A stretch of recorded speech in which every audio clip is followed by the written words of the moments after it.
We're live. Sergeant, start the backups. PC started. Thank you. Cloud recording is rolling. Backup is rolling. Thank you. Okay, hello and good afternoon and welcome to today's stated meeting. At this time, I ask that everybody please turn off all electronic devices. Please turn them to vibrate. Madam Majority Leader.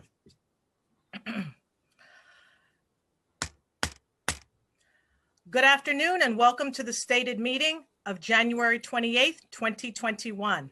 I am Majority Leader Lori Cumbo, and I'd like to thank you for joining us at this virtual meeting of the New York City Council. If you would like to follow along, the agenda for today's meeting is posted on our website. Please join us for the Pledge of Allegiance. I pledge allegiance to the flag of the United States of America and to the republic for which it stands, one nation, under God, indivisible, with liberty and justice for all. Thank you. Roll call. Adams. Present. Embry Samuel. Present. Ayala. Barron. Blessed and present. Thank you. Thank you. Borelli.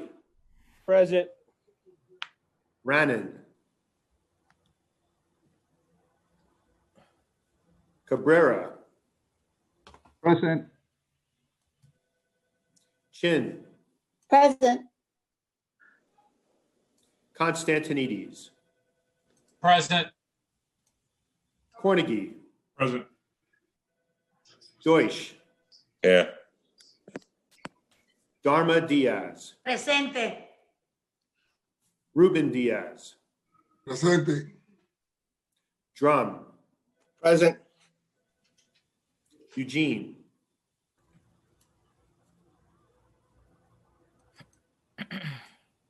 Gibson. Blessed afternoon, everyone. I'm here. Thank you. Jonai. Present. Grodenchik. Here. Thank you. Holden. Here. Kalos. Here. Hu. Present. Kozlowitz. Here. Lander. Here. Levin. Here. Levine. Here. Lewis. Here. Mizell. Here. Menchaca. Presente. Miller. Present.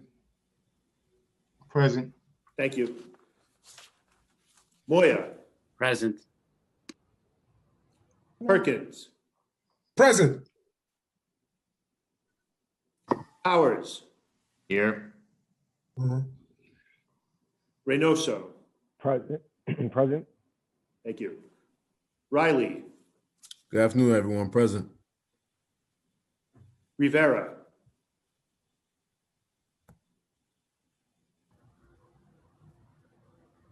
Rodriguez. Presente.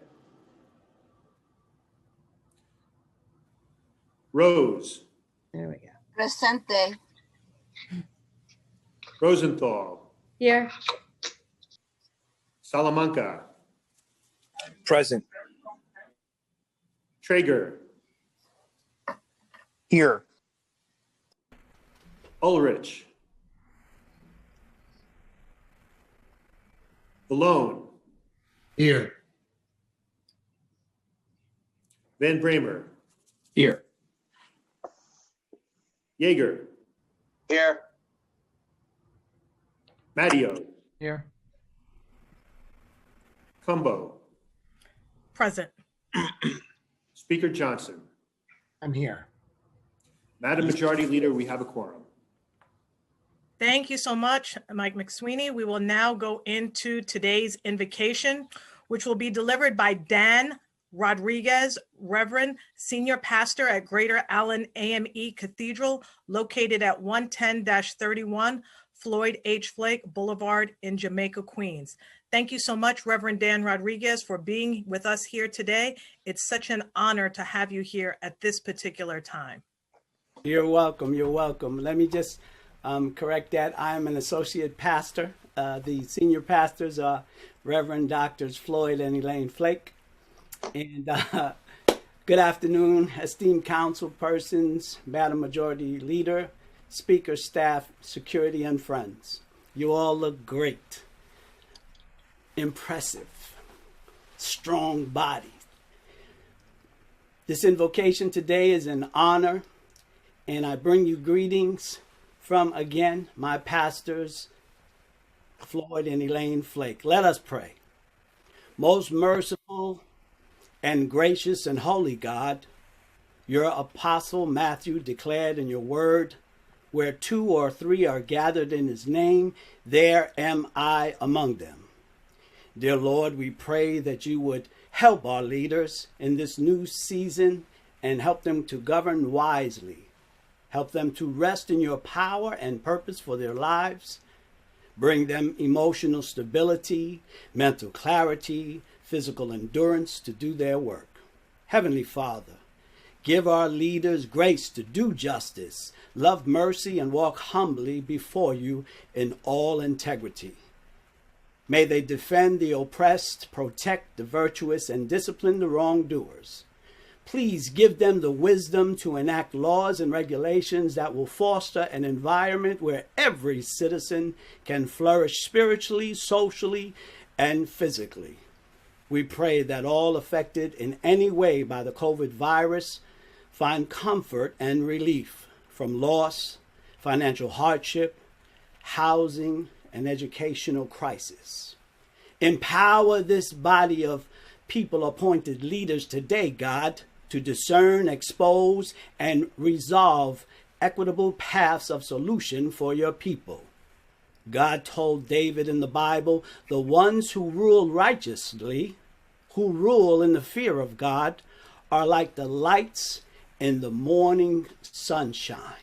And we thank you, precious God, for choosing these council leaders to serve at such a time as this. Bless them and every family represented. May they go forth through their supportive staff, forever mindful of every person to be impacted by their decisions, raising the level of this beloved community with joy, fulfillment, good health, and success. Dear mighty God, it is in your strong and powerful name that we pray. Amen, amen, and amen. Amen. Amen. Thank you. I officially feel prayed over today. There you go. Thank you so much, Reverend Rodriguez. I'd now like to ask Councilmember Donique Miller to have the honor of spreading the invocation onto the record. Councilmember Miller. Absolutely, Majority Leader. And I will tell you, Reverend Dan and Councilmember Adams and I were kind of duking it out over who was going to, although my office is up around the corner from Allen, Councilmember Adams has been a longtime member of the Greater Allen Cathedral. So we share this invocation spreading. The Reverend Dan Rodriguez is Associate Pastor at the Greater Allen Cathedral of New York. The Greater Allen Cathedral is a pillar of District 27, Southeast Queens and beyond. Greater Allen Cathedral has a congregation of over 23,000, making it one of the largest churches in the United States. It has a private school that serves many. It is one of the largest employers in all of Queens. His portfolio includes commercial, residential development, and his various commercial and social enterprises. The Greater Allen Cathedral's church has a large church ministry in New York that provides food kitchens, feeding the hungry, nearly 105 meals weekly. They also they provide social services, senior services, operate senior centers, provide senior housing and shelter for domestic violence victims. Reverend Dan Rodriguez, his ministry is dedicated to youth and community. He works on social and environmental issues, justice through counseling, publication, media, and teaching and speaking. That is his foundation, The Truth Unlimited. For advocacy for youth, Reverend Rodriguez has worked for 25 years in television and broadcast, engineering, places such as CNN, BET, Fox, ION, Food Network, engineer in charge of PBS shows such as Weekend New Hour, and Fireline and Metro Focus. And we are blessed to have Reverend Rodriguez and his, not just his professional skills, which he shares with us, but his ministerial skills that he shares with our community and particularly our young folks here in the 27th. And it's such a blessing to have him. I thank you for all of your work. Look forward to continuing to work with you. And with that, I spread the motion to spread the invocation upon the record. Thank you, Madam Majority Leader. Thank you, Reverend Dan. Thank you so much, Councilmember Miller. And we are so pleased to have you here today, Reverend Rodriguez. That was a powerful and timely prayer. And we thank you so much for your presence here today. At this time, we will now have the adoption of minutes by Councilmember Kevin Riley. Thank you, Majority Leader. Good afternoon, colleagues. I make a motion that the minutes of the stated meeting of December 17th, 2020 and charter meeting of January 6th, 2021 be adopted as printed. Thank you. Newly elected and on the scene, adopting minutes and everything. So we are happy to once again have you here with us. We will now go to messages and papers from the mayor. M276 through M282, various budget documents. Finance. M283, preliminary mayor's management report. Received, ordered, printed, and filed. M284, city debt and reserves. Received, ordered, printed, and filed. Communication from city, county, and borough offices. M285, public advocate submitting C. Weaver for appointment to the City Planning Commission. Received, ordered, printed, and filed. Petitions and communications. None. Land use call-ups. None. Thank you. We will now have communication from Speaker Corey Johnson. Good afternoon. Happy Thursday to everyone. Welcome to our stated meeting today. I hope that you and your families are safe and well as we close out the month of January. We do so with a new administration in Washington and new hope that swift action will be taken in the battle against the deadly COVID-19 pandemic. We are already seeing evidence of that, but New Yorkers desperately need more vaccines, and I want to urge the federal government to continue to make this a priority. Lives are depending on it. As of yesterday, 26,763 New Yorkers have succumbed to this horrific virus. I also want to acknowledge, as I always do, a few deaths as a result of 9/11 related illnesses since we last met. We recently lost Lieutenant Gerard Roddy McGibbon of the FDNY and firefighter Ron Stores of the FDNY. Additionally, Jasim Mia, one of our city's construction workers, died due to a residential wall collapse in Brooklyn on December 28th. We also lost George McDonald, the founder of the Doe Fund. George began the Doe Fund to empower and uplift New Yorkers with histories of homelessness, substance use, and incarceration. He committed his life to bettering New York, and our city will forever be grateful for his work.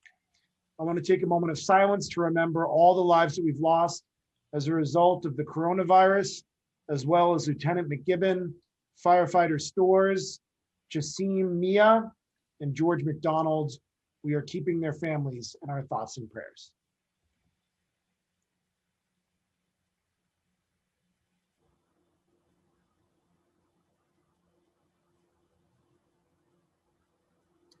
Thank you.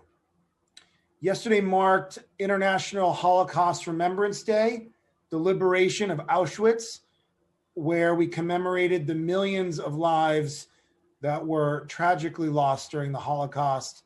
Sadly, we know that hate against Jewish people is still alive across the world, across our country, and even in New York City. And Holocaust Remembrance Day is an opportunity to reaffirm our commitment to fighting hate and to countering anti-Semitism at every turn. Last year, the council voted on a resolution to commemorate International Holocaust Remembrance Day throughout the city and to promote Holocaust education. As a council, we remain united with the Jewish people, and we continue to mourn the memories of those lost. We honor those who have survived the Holocaust by saying, never forget, never again.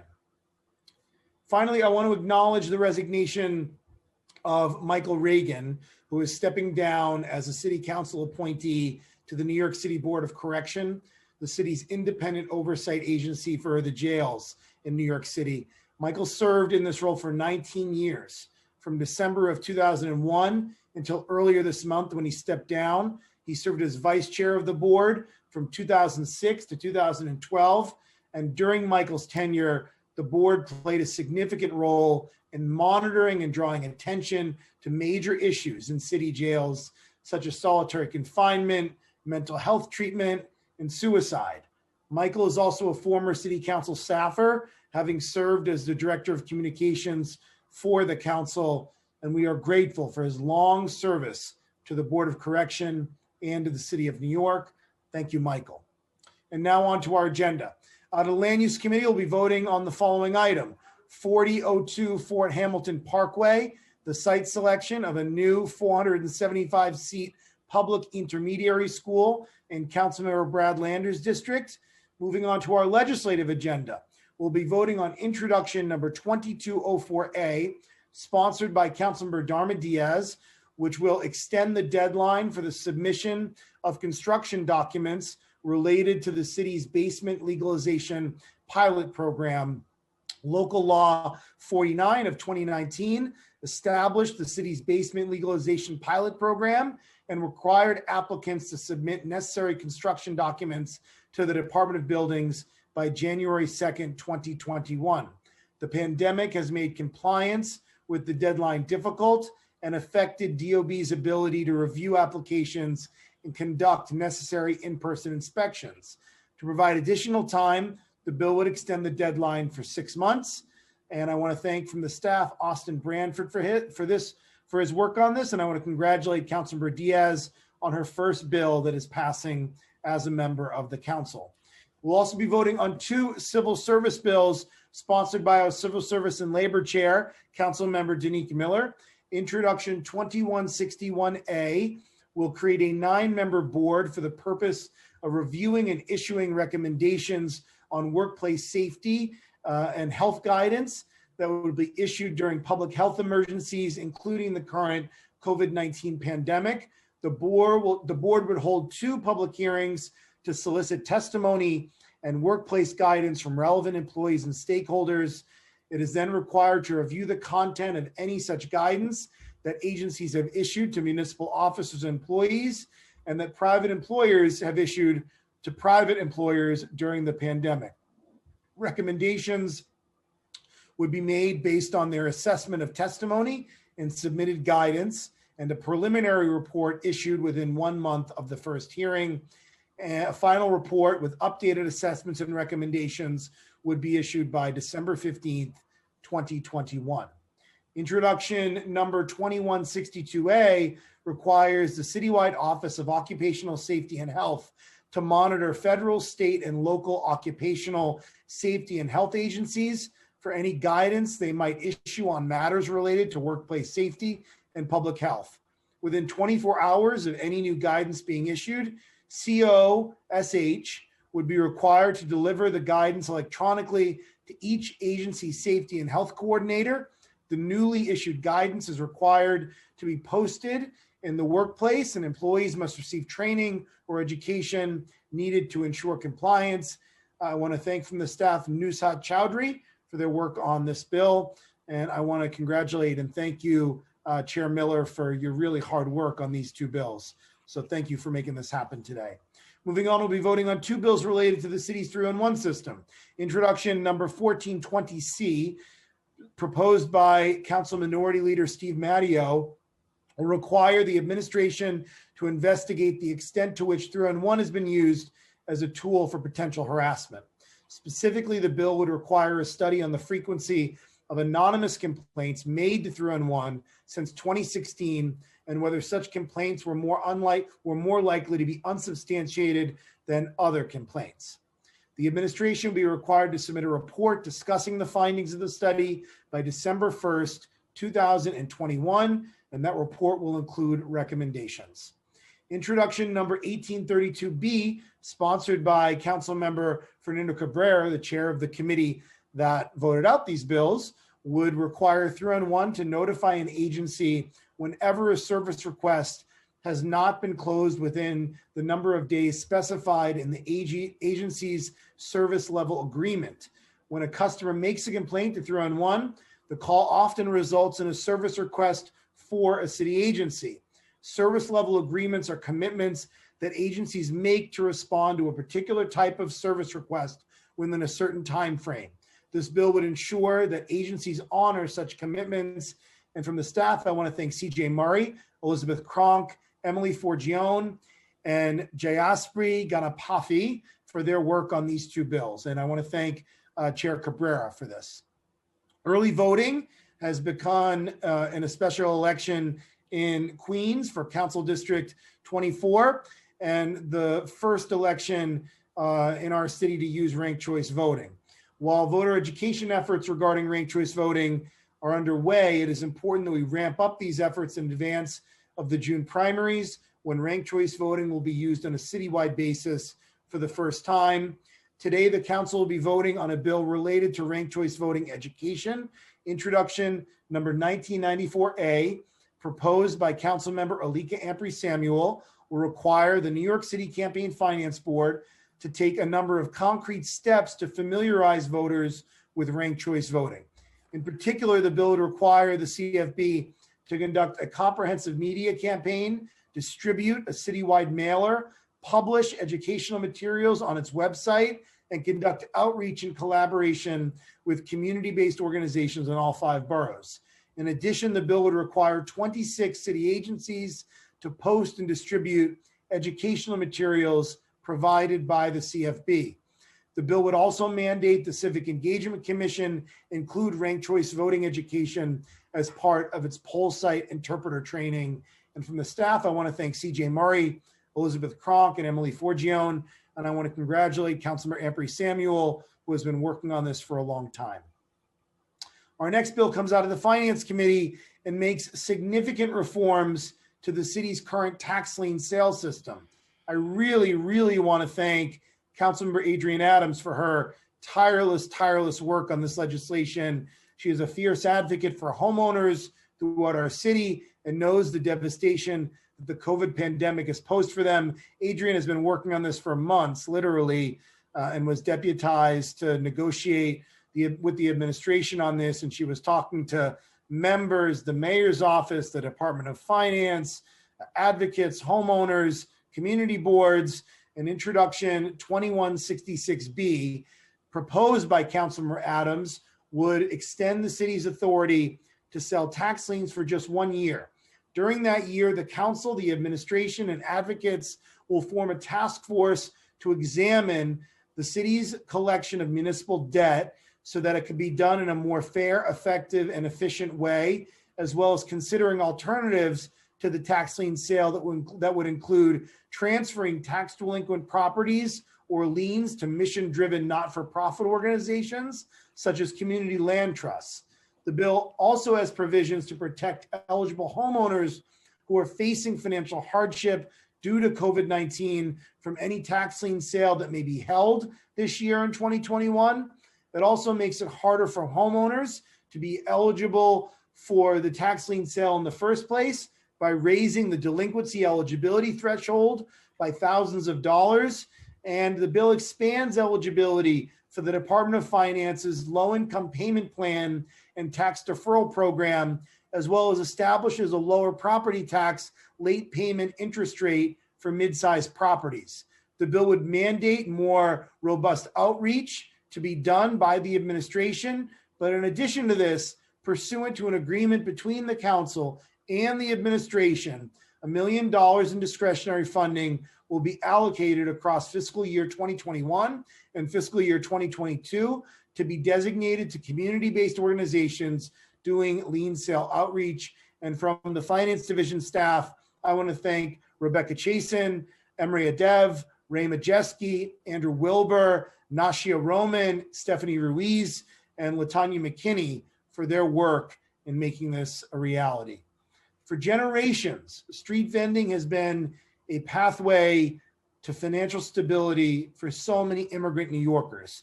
But bad policies, bureaucracy, and inaction on the part of city government has undermined this career path. Today, the council will take a bold step forward and vote to address current problems throughout the city's street vendor system. This is an opportunity to turn a new page for our vendors who have waited for far too long for a fair system. Introduction 1116B, sponsored by Councilmember Margaret Chin, would mandate significant reforms related to street vendor permitting throughout New York City. First, the legislation will expand the availability of food vendor permits by gradually releasing new permits over the course of 10 years. For these new permits, a permittee would be required to be present and working at their cart. Eventually, all permits will require this. This will help our efforts to end the underground economy that has sprung up around this industry and stop bad actors from illegally releasing their permit for tens of thousands of dollars, preying upon people who have been unable to obtain a permit. Second, this legislation would create a dedicated unit to enforce street vending laws with a focus on locations where street vending is plentiful and congestion issues persist. Thirdly, the bill establishes a street vendor advisory board, including relevant city agencies and representatives of brick and mortar businesses, as well as the small business community and street vendors themselves. The bill will also make two additional changes. It will require both food and general merchandise vendors to maintain 20 feet from stoop line stands and sidewalk cafes. It will also expand the city's green cart program to increase options for selling healthy food throughout the city. I really want to thank Councilmember Chin for her relentless, tireless leadership on this. She has done a great job. I also want to thank Councilmember Carlos Menchaca, the chair of our Immigration Committee, being a prime sponsor on this, working with Councilmember Chin and helping get it over the finish line. Thank you to Councilmembers Chin and Menchaca. So many hours went into making this a reality. And I want to thank from the staff, Rachel Cordero and David Seitzer. With that, I turn it back to you, Madam Majority Leader. Thank you so much, Speaker Corey Johnson. Thank you so much for your leadership. We will now move into discussion of general orders. We will recognize members who wish to speak by using the raise hand function in Zoom. Please wait before you begin your remarks for our Sergeant at Arms to announce he has begun the countdown clock. The Sergeant at Arms will alert you when your time has expired. Mr. Parliamentarian, are there any council members registered to speak at this time? Council members Chin and Adams. All right, we'll begin with Councilmember Margaret Chin. Time starts now. Thank you. Thank you, Madam Majority Leader. I am just so excited that we finally got to this point with the vendor bill. And I want to thank you, Speaker, for your leadership and your support on this bill. This legislation will bring hope and opportunity to hardworking New Yorkers who are immigrants, who have been historically left out of a lot of the government's support. You know, during this pandemic, the council, we did work very hard to support our small businesses, but the vendors were left out. They are part of our smallest small businesses. So this bill will at least give them the hope and opportunity. For many of them, they've been taking advantage of, paying tens of thousands of dollars, as our speaker said, just to rent a permit. But this bill will give them the opportunity to have their own permit, and hopefully one day they'll be able to operate their own store. But there's so many people to thank. Our former speaker, Melissa Mark Viverito, who introduced this legislation in her term. And I wanted to thank, all the advocate, the Street Vendor Project, and all the staff that have worked on this bill. I know the speaker mentioned Rachel Cordero, David Sicer, Kaylee Taylor, Jeff Baker, and former staff who have left the council, who have worked on this for so many years. Rob Newman and Belky Maharkey, who's having her second child, but she worked tirelessly during her pregnancy on this bill. And my legislative team, Connor Irving, Angela Seeger, and my chief of staff, Gigi Lee. And I want to thank all the sponsors. I know you were under a lot of pressure from those lobbyists and the bids and the Chamber of Commerce, but you stood strong. And so we're going to get it over the finish line. Thank you very much. Thank you, Councilmember Chin. We will now hear from Councilmember Adams. Time starts now. Thank you so much, Madam Majority Leader. Today, we will vote on Intro 2166366B, for which I am proud to provide remarks. This legislation is an important step forward on how we handle the collection of unpaid property taxes, sewer, and water bills in our city. We have moved unpaid property taxes, water, and sewer debt collection to a much more equitable place. We have reduced the length of reauthorization to just 1 year, and we've added $1 million in outreach for our much needed community-based organizations beginning in fiscal year 21, continuing through fiscal year 22. We've secured substantial wins since our first iteration of this bill last month, and we've created a robust framework to enhance this important reform.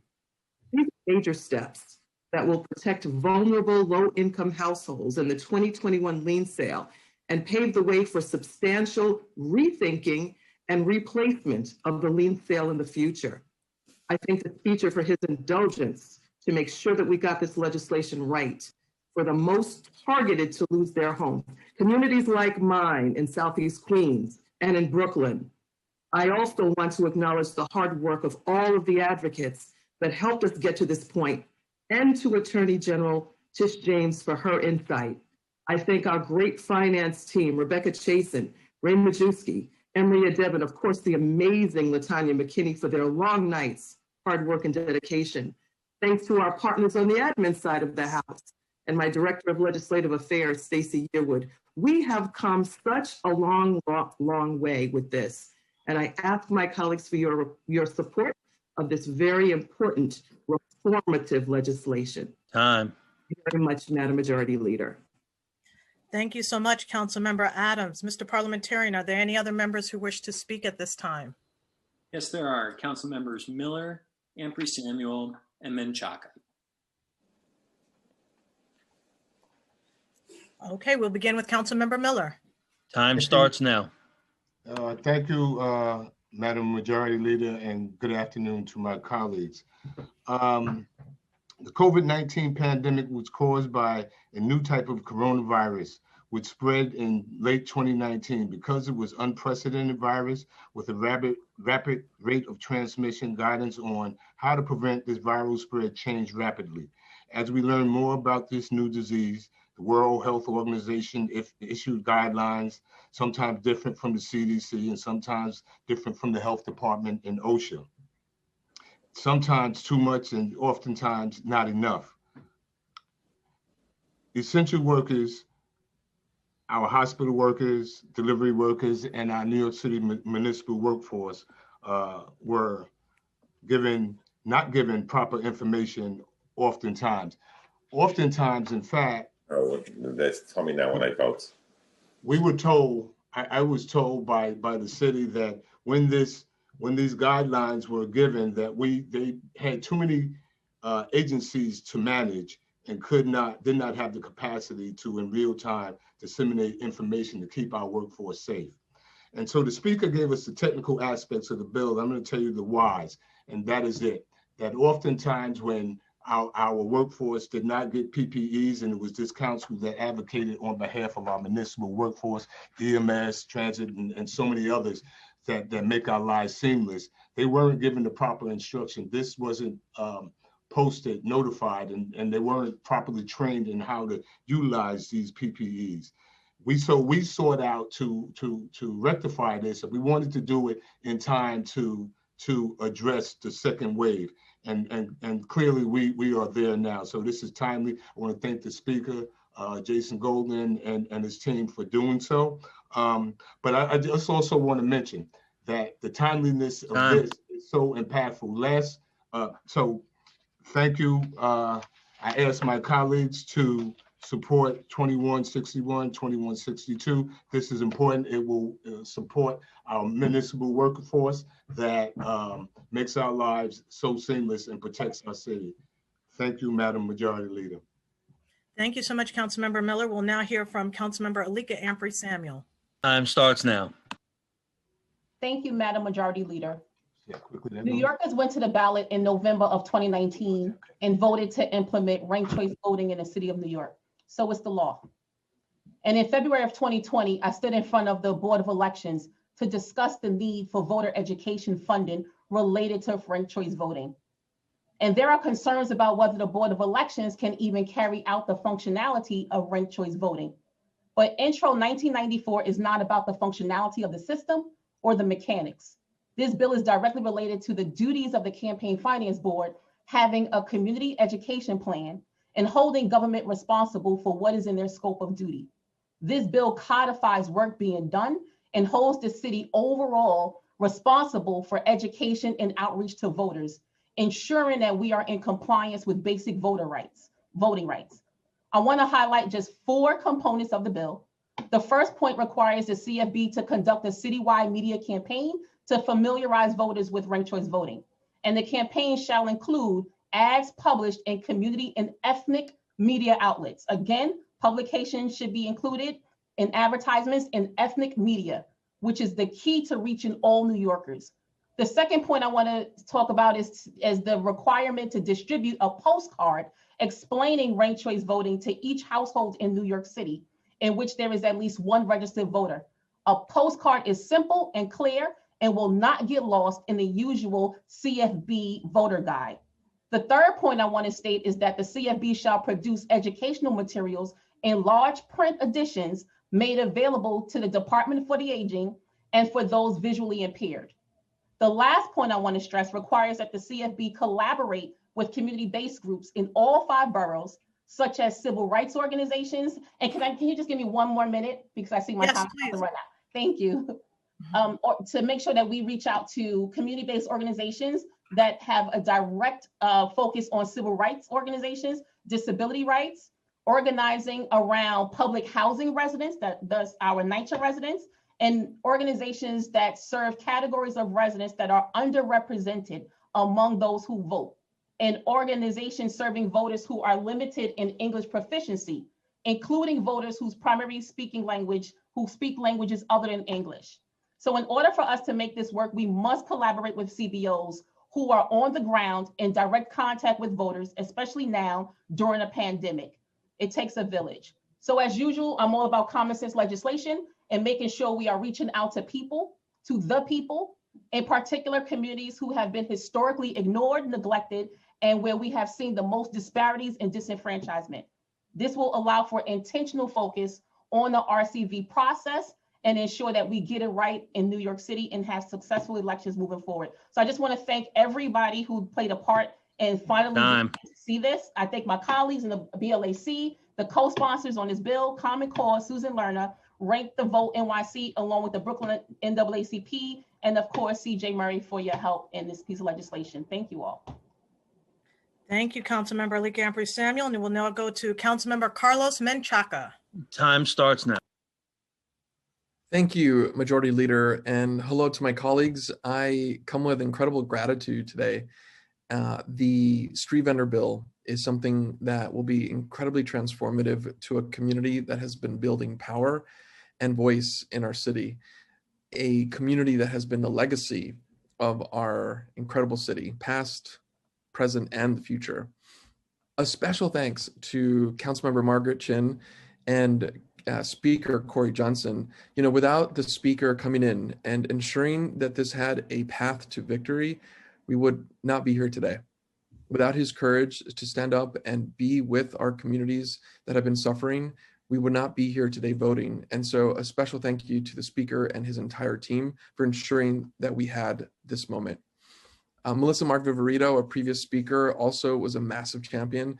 And I stand with Councilmember Chin on thanking her for ensuring that we had a beautiful team to push this forward, and all the advocates on the ground, even those who had concerns about the bill.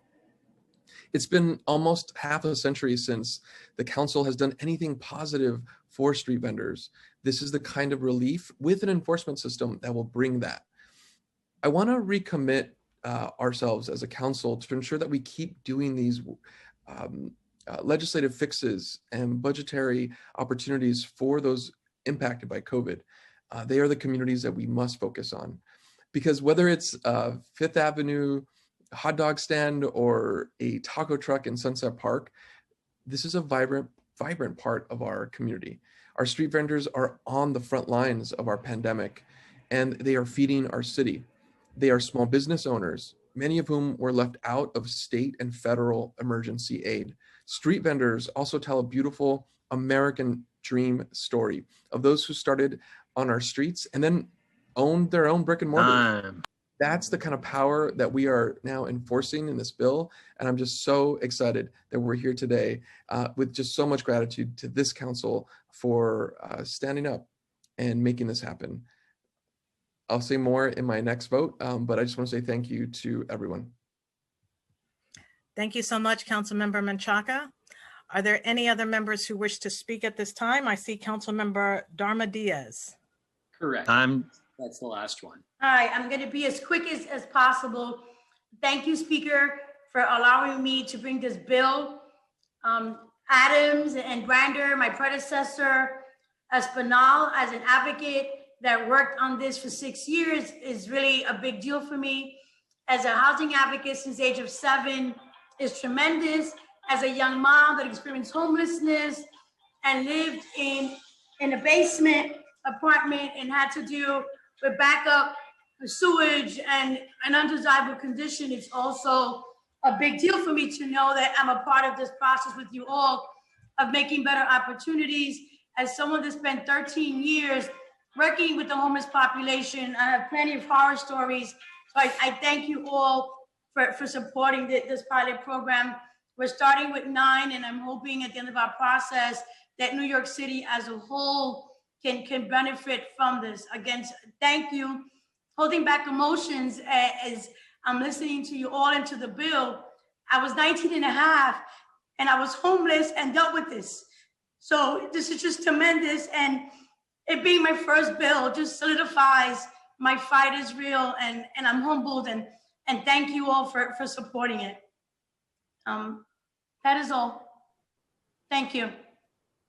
Thank you so much, Councilmember Diaz. Your passion is certainly felt. We appreciate your voice here, and your experiences are exactly why you are in that seat.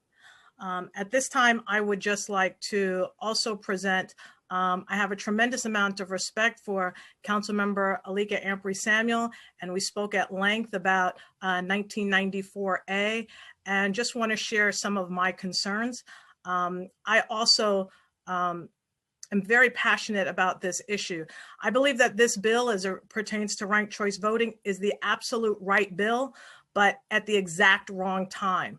We are only 3 to 4 months out from when our election cycle is going to begin again. And we are also in the midst of special elections, which are happening right now.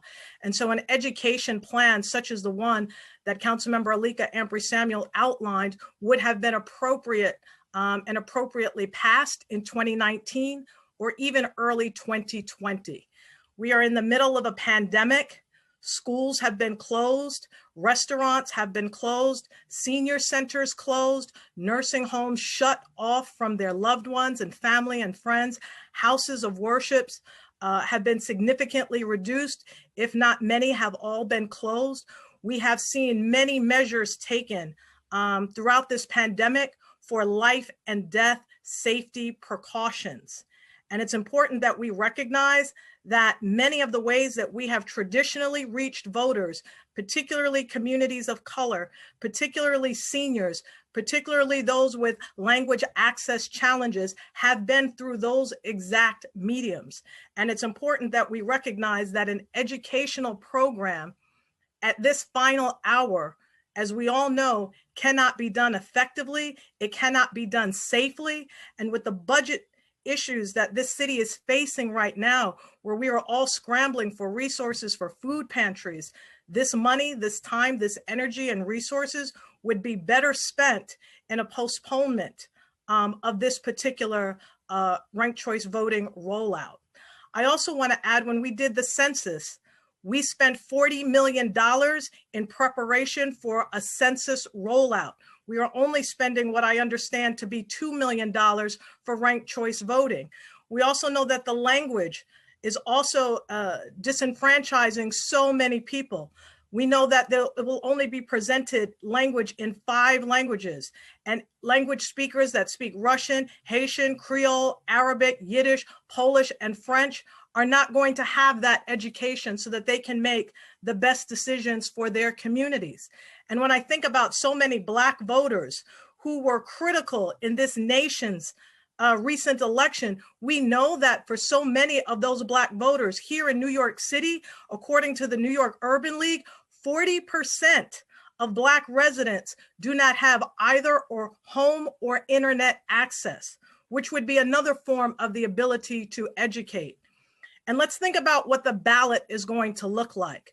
Our voters, think about this, are going to get a ballot with potentially 37 different mayoral candidates, potentially 9 controller candidates, 4 public advocate candidates, as well as the borough president races.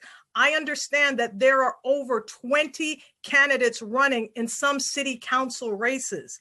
Our voters are going to have to look at a ballot that they're going to have to rank choice vote, in addition to district attorneys that will not be ranked choice, as well as judges that will not be ranked choice. I can only imagine that a ballot is going to look like a booklet, that we have given voters really no education. The software pending around how ranked choice voting is actually going to work is still pending. And if any of you have ever had to get your own signatures for to get on the ballot, just to get someone to sign their name and to write and print it, often has challenges where you have to speak one-on-one, face-to-face, with your face in their face, for people that cannot hear, for people that cannot see, for people that cannot understand you.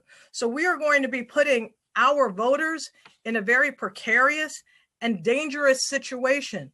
Everyone has to recognize that having a booklet for a ballot, limited English access, little to no education, no ability to really reach many voters that will be disenfranchised, particularly those who do not speak English as their first language, is going to be very detrimental to our governmental education and voting rights acts that people have fought for years.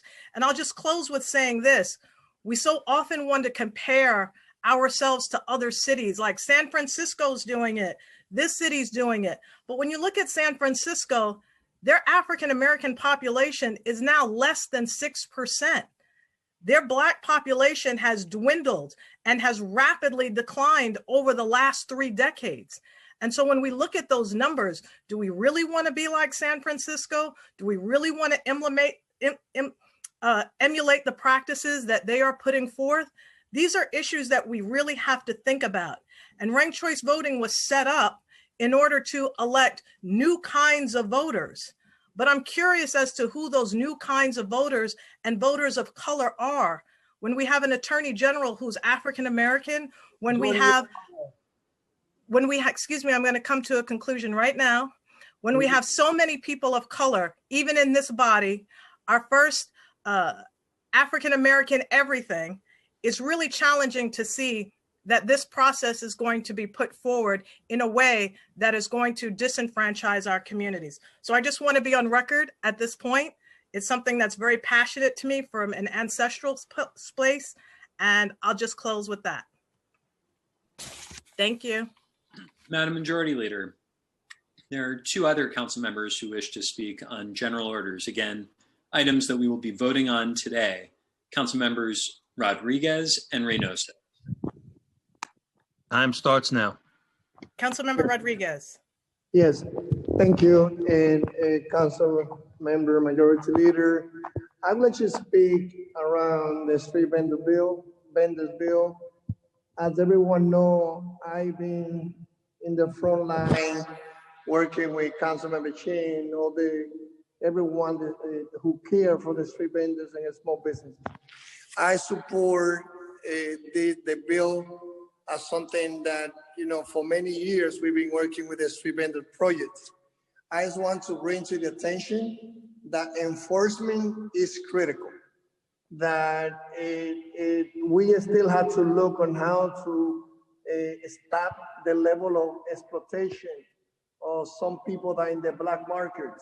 They're using the permit to rent those permits and make a lot of money under the table. So I hope that as part of this process, we will be able to work with the administration to put the necessary resources so that enforcement must happen when it comes to the black market that is operating 24/7 in that industry. Those permits should be only given to those individuals who own them. Second, I want to be sure also that as we support our street vendors, we also support our small businesses. The restaurant owners, the supermarket, the bodega owners, they didn't get the proper support that they needed in this process. And process means all the financial resources given because of the COVID-19. I also would like to encourage that when we look at street vendors, we're talking about someone that have 1 or 2 tables, not someone that have 15 tables because they rented those space as a bodega or as a supermarket. So let's continue working together. Let's support the street vendors, but also let's support the small business community, the restaurant owner, the supermarket owner. Thank you. Thank you, Councilmember Rodriguez. And now we will have,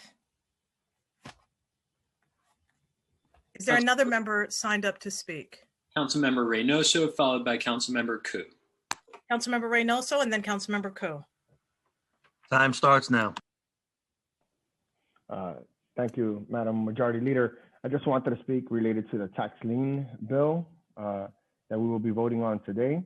And just want us to be mindful that during a time when many, mostly small homeowners, Black and brown small homeowners in many communities are experiencing a financial hardship, the fact that we would move forward with a bill that seeks to put a lien on their property, I just think is unjustified and a real tragedy. I think we should hold out on any tax lien until we're at least the executive order has been pulled by our governor in noting that we've gone past the coronavirus. Again, we're talking about the potential of giving people rebates, homeowners rebates in this crisis, because we know how hard the times have been, but then in a backhanded way have no problem putting their properties in a lien sale. It's a Giuliani era legislation and law that was not justified then and shouldn't have been justified now. Many large cities collect taxes and back taxes in many different ways. We collect summonses. If you don't pay your summonses, you get fined. And there's one, they figure out a way to collect it. The city of New York always figures out a way to collect their money. A lien sale is completely unnecessary and I think overreaching. So I would actually ask that council members vote no on this bill today. And congratulations for the street vendors bill, to Councilmember Chin and others. And again, encouraging folks to vote no on the lien sale bill. Thank you. Thank you, Councilmember Reynoso. Councilmember Ku. Time starts now.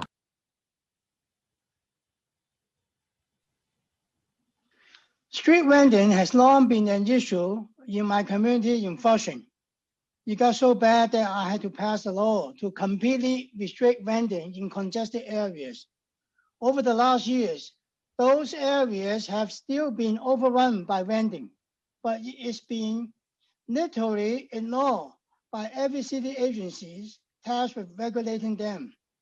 The mayor's office, NYPD, Consumer Affairs, DOT, no one wants anything to do with street vending and enforcement. We even have multi-agencies weeks arranged after we got complaints, but many agencies just didn't bother to show up. It's obvious that there's simply no appetite by the mayor to direct any city agencies to enforce street vending. It doesn't matter that business people complain, or that people get sick from the food, or that smoke blows in the windows, or if there's a lot of garbage on the streets. If there's no directive from the mayor, then nothing gets done. I should say, if there's no directive from the mayor, then nothing gets done. I am sympathetic to street vendors. I think they deserve a place in our city, but they need to be regulated and enforced just like everyone else. That hasn't happened in years. Because of this, I will be voting yes today. The reason is that this is the only concerted effort to create a dedicated enforcement agency whose only job is to enforce vending. I am also pleased to see that this agency will be created first before lifting the cap, and that it will be authorized to enforce unlicensed and licensed vending. It's time to stop passing the buck. Our regulatory agencies, I need only 30 seconds more. Our regulatory agencies have spent too long standing around in circles with everyone pointing their finger at someone else. The bill is not perfect, but it's a good first step. And I truly hope you will put us on a path toward finally reaching out some equilibrium among both street vendors and brick and mortar businesses. Thank you. Thank you so much, Councilmember Ku. Are there any other members who wish to speak at this time? Yes, Madam Majority Leader. Council members Van Bramer, Jonai, Cabrera, and Cornegie. Jonai, Cabrera, Cornegie. I just want to remind everyone that we are only speaking on the bills that we are voting on today. Please proceed, Councilmember Van Bramer. Time starts now. Thank you very much. First, I just want to say, street vendor bill, congratulations to all of the advocates, Councilmember Chin, Chair Ayala, and of course, former Speaker Melissa Mark Viverito, incredibly important.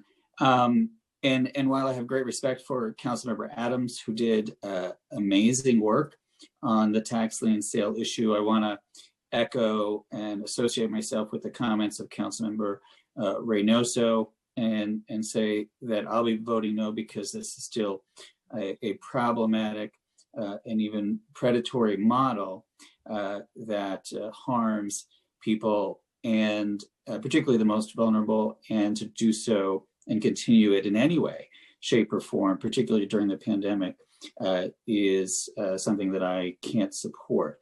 But I know Councilmember Adams made incredible changes for the good. And lastly, I know I just want to thank Councilmember Ampry-Samuel for her legislation. I know clearly the Majority Leader has very, very passionate feelings regarding this issue. And I'm sure she didn't mean it this way, but I just want to say that it is okay to emulate other cities. San Francisco has a long and storied progressive tradition, particularly when it comes to recognizing the value of queer people and our lives. And sometimes good ideas come out of San Francisco and other places that we can emulate as well. So I just wanted to say those three things with respect to the issues that we're taking up today. Thank you. Councilmember Jonai? Time starts now. Thank you, Majority Leader. I just want to speak up on the street vendor bill. There's no question that street vendors play a vital role in our city, but so do locally owned brick and mortar businesses. Unfortunately, this legislation unnecessarily pits one against the other. I do not doubt the intent of the bill, but there is an honest disagreement about the impact that this legislation will have on our struggling small businesses, of which many are women, minority, and immigrant owned. Street vending has morphed into being a part of our lives and culture that competes head to head against struggling brick and mortar small business. In its current form, this bill leaves too many unanswered questions, some of which my colleagues have already mentioned. Others are vendors operating within a business improvement district. Will they contribute to the area's bid assessment that they benefit from and at the expense of brick and mortar business? Open Storefronts program enacted to help save struggling small business and comply with COVID-19 protections. The question is, who will have the rights to the sidewalk first, the vendor or the brick and mortar store? Will it escalate to confrontations and a race of whomever gets there first? Who will be responsible for dirty sidewalks subjected to sanitation tickets? Tickets are issued to building addresses facing the sidewalks. Storefronts must have a commercial car to pick up their trash. Where will street vendors place their garbage? At whose expense? The cities, where trash is placed on corner baskets? Or will it be placed at the brick and mortar garbage that the store pays for by weight? These are just a few of the concerns and questions that have been left unaddressed in this bill. Instead of an approach that many feel is one-sided, it would rather have been better for us to consider a comprehensive set of business rescue bills that give much needed assistance to all businesses and not us in the role of picking winners and losers. I just need a few more seconds, Majority Leader. Please continue. Thank you. I believe that brick and mortar businesses and street vendors can coexist in harmony with proper checks and balances. This bill does not do that. My opposition is not against street vendors. I would have preferred a bill that was fairer and a bill that wouldn't force street vendors to wait up to 10 years for a permit. As small business chair, I'll continue to advocate, encourage my colleagues to advocate for all small businesses that need grants, no interest loans, and relief today. So I'll be voting no on Intro 1116B. Thank you, Majority Leader. Thank you, Councilmember Jonai. Councilmember Cabrera, followed by Councilmember Cornegy. Time starts now. Thank you so much. I want to address the street vendors bill. I want to echo my colleague, Councilmember Mark Jonah. Look, this bill comes, I believe, from a good place. The sponsor of the bill, I know where her heart is at, and my colleagues as well, but it will have unintended consequences. And to be honest with you, I couldn't think of a worse time to do this. 1 out of 7 chain stores have closed down. 40% of restaurants, mom and pops stores right here in the Bronx. I have multiple friends that already lost the store. They're not going to open. It's over totally for them. And then the issue of who's going to pay for this. When we've been told that now there's going to be a 3-to-1 attrition, when we have 3 workers in the city of New York, they're going to leave, and we can only replace them with 1. And we know that we are broke in the city. And now I don't know where we're going to find this type of funding. And when we have, and the question I have to ask, and especially right here in the Bronx, what have we done for our businesses? The Bronx only got 1% of the SBS loans. The brick and mortar, people who been there day in, day out for years. I'm very, very concerned. I would have hoped that we would have had a more balanced And we do need to do, let me be clear, we need to do something for our street vendors. But there's a false balance here that at the end of the day, it's going to cost more businesses to close down. Thank you so much, Majority Leader. Thank you so much, Councilmember Cabrera. We'll now hear from Councilmember Cornegy. Time starts now. Thank you, Majority Leader Cumbo.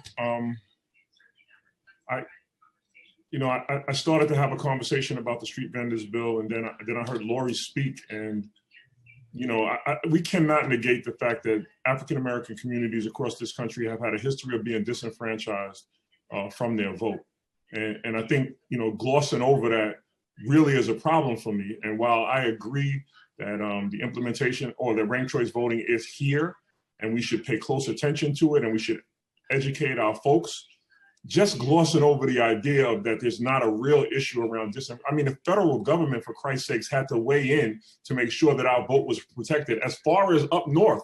So it wasn't even like, so I just want to be fair, and let's not be disingenuous about the place where that kind of passion comes from. And then to hear Councilmember Van Bramer draw a parallel between, Lori's comments about the minimized demographics in San Francisco to the LGBT community, I don't think that's what she was talking about. I don't think that is what she was talking about. And it's hard for me to sit idly by. I usually mind my own business. Everybody in this council knows that I have my opinions, and I keep them to myself. I am going about the business of educating my community about ranked choice voting. I'm so glad for Councilmember Anthony Samuel's bill, which really puts into place the idea that we have to have the resources to educate, but I'm educating. I don't want to draw this kind of divisiveness around an issue that's germane to the Black community. I think that's unfair, and it really hurt me to kind of hear that. Lori doesn't need anybody to stand up for her, right? She doesn't. So, I really wanted to just talk about the street vendors bill, but I was so hurt by that exchange and how we so often dissuade away from the real issue around voter disenfranchisement and add another layer to that I'm sorry. And I'm sorry to have, broke, but I sat by and that really hurt me.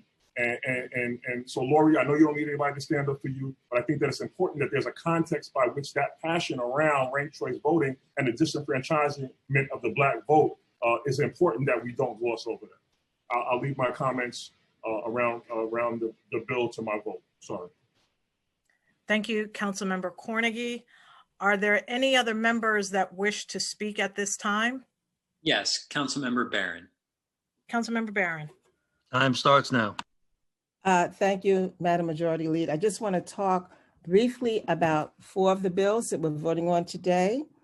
I'm so pleased that we're going to pass 1116, the Street Vendors Project.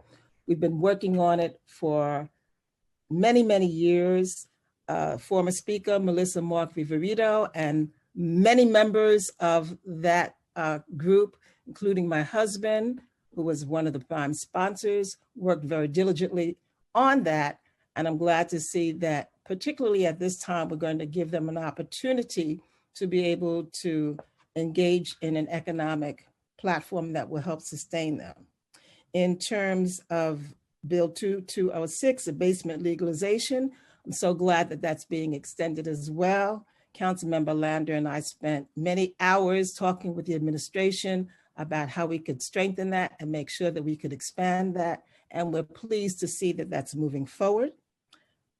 Regarding the ranked choice voting from Councilmember Alika Ampry Samuel, I think that there's much that has to be done because it is here and we have to have it at this time. And I think we should also remember to tell people they have a choice of ranking. If they only want to vote for one person, that can simplify it, and that is legal. And lastly, regarding Bill 2166, the lien sale, I have to echo the comments of my colleagues who cited all the reasons why it should not be happening, particularly at this time. And I join with them in their comments in that, and I will be voting no on that bill. Thank you. Thank you, Oh, one other Councilmember. thing. I Yes, forgot ma'am. one other thing. Just to ask us to be sensitive in our choice of words. Someone referred to the black market and the black sheep of the family at one previous meeting. And I would like for us to be sensitive to using the word black when we're talking about things that are negative. Dr. Martin Luther King, in one of his speeches, reminded us that of the 120 odd synonyms in a thesaurus, more than half of them relating to Black were all associated with negative things that were not positive, whereas all of the synonyms referring to white were positive. So please, I would encourage my colleagues to refrain from talking about the Black market. Thank you. Thank you, Councilmember Barron. Are there any other members who wish to speak at this time? Yes. Councilmember Yeager. Councilmember Yeager, you may begin. Time starts now. Thank you, Madam President.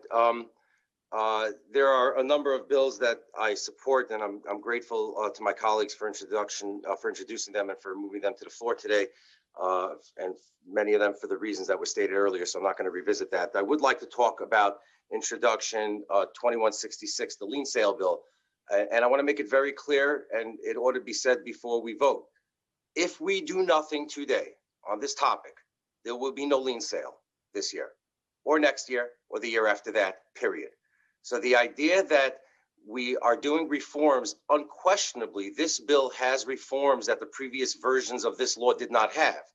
But if we all go home right now and do not vote on this bill, there will be no lien sale. So when we wrap ourselves around the idea that we've reformed the lien sale, we also have to remember what the lien sale does. The lien sale privatizes the collection of the city's debt into the market of debt collectors. It takes away homes from people in our city. It has done that historically. It will continue to do that. And the next time it happens, it will be because of us. This council, this session, today, we're the ones who did it. So I'm not going to vote for this bill. I appreciate incredibly the work that my colleagues, and particularly Councilmember Adams, who has worked for hours to get the city, the administration, to roll back some of the harshness of the previous ways that this legislation has manifested itself. But at the end of the day, the bottom line is very clear. If we do not pass this bill, there will be no lien sale.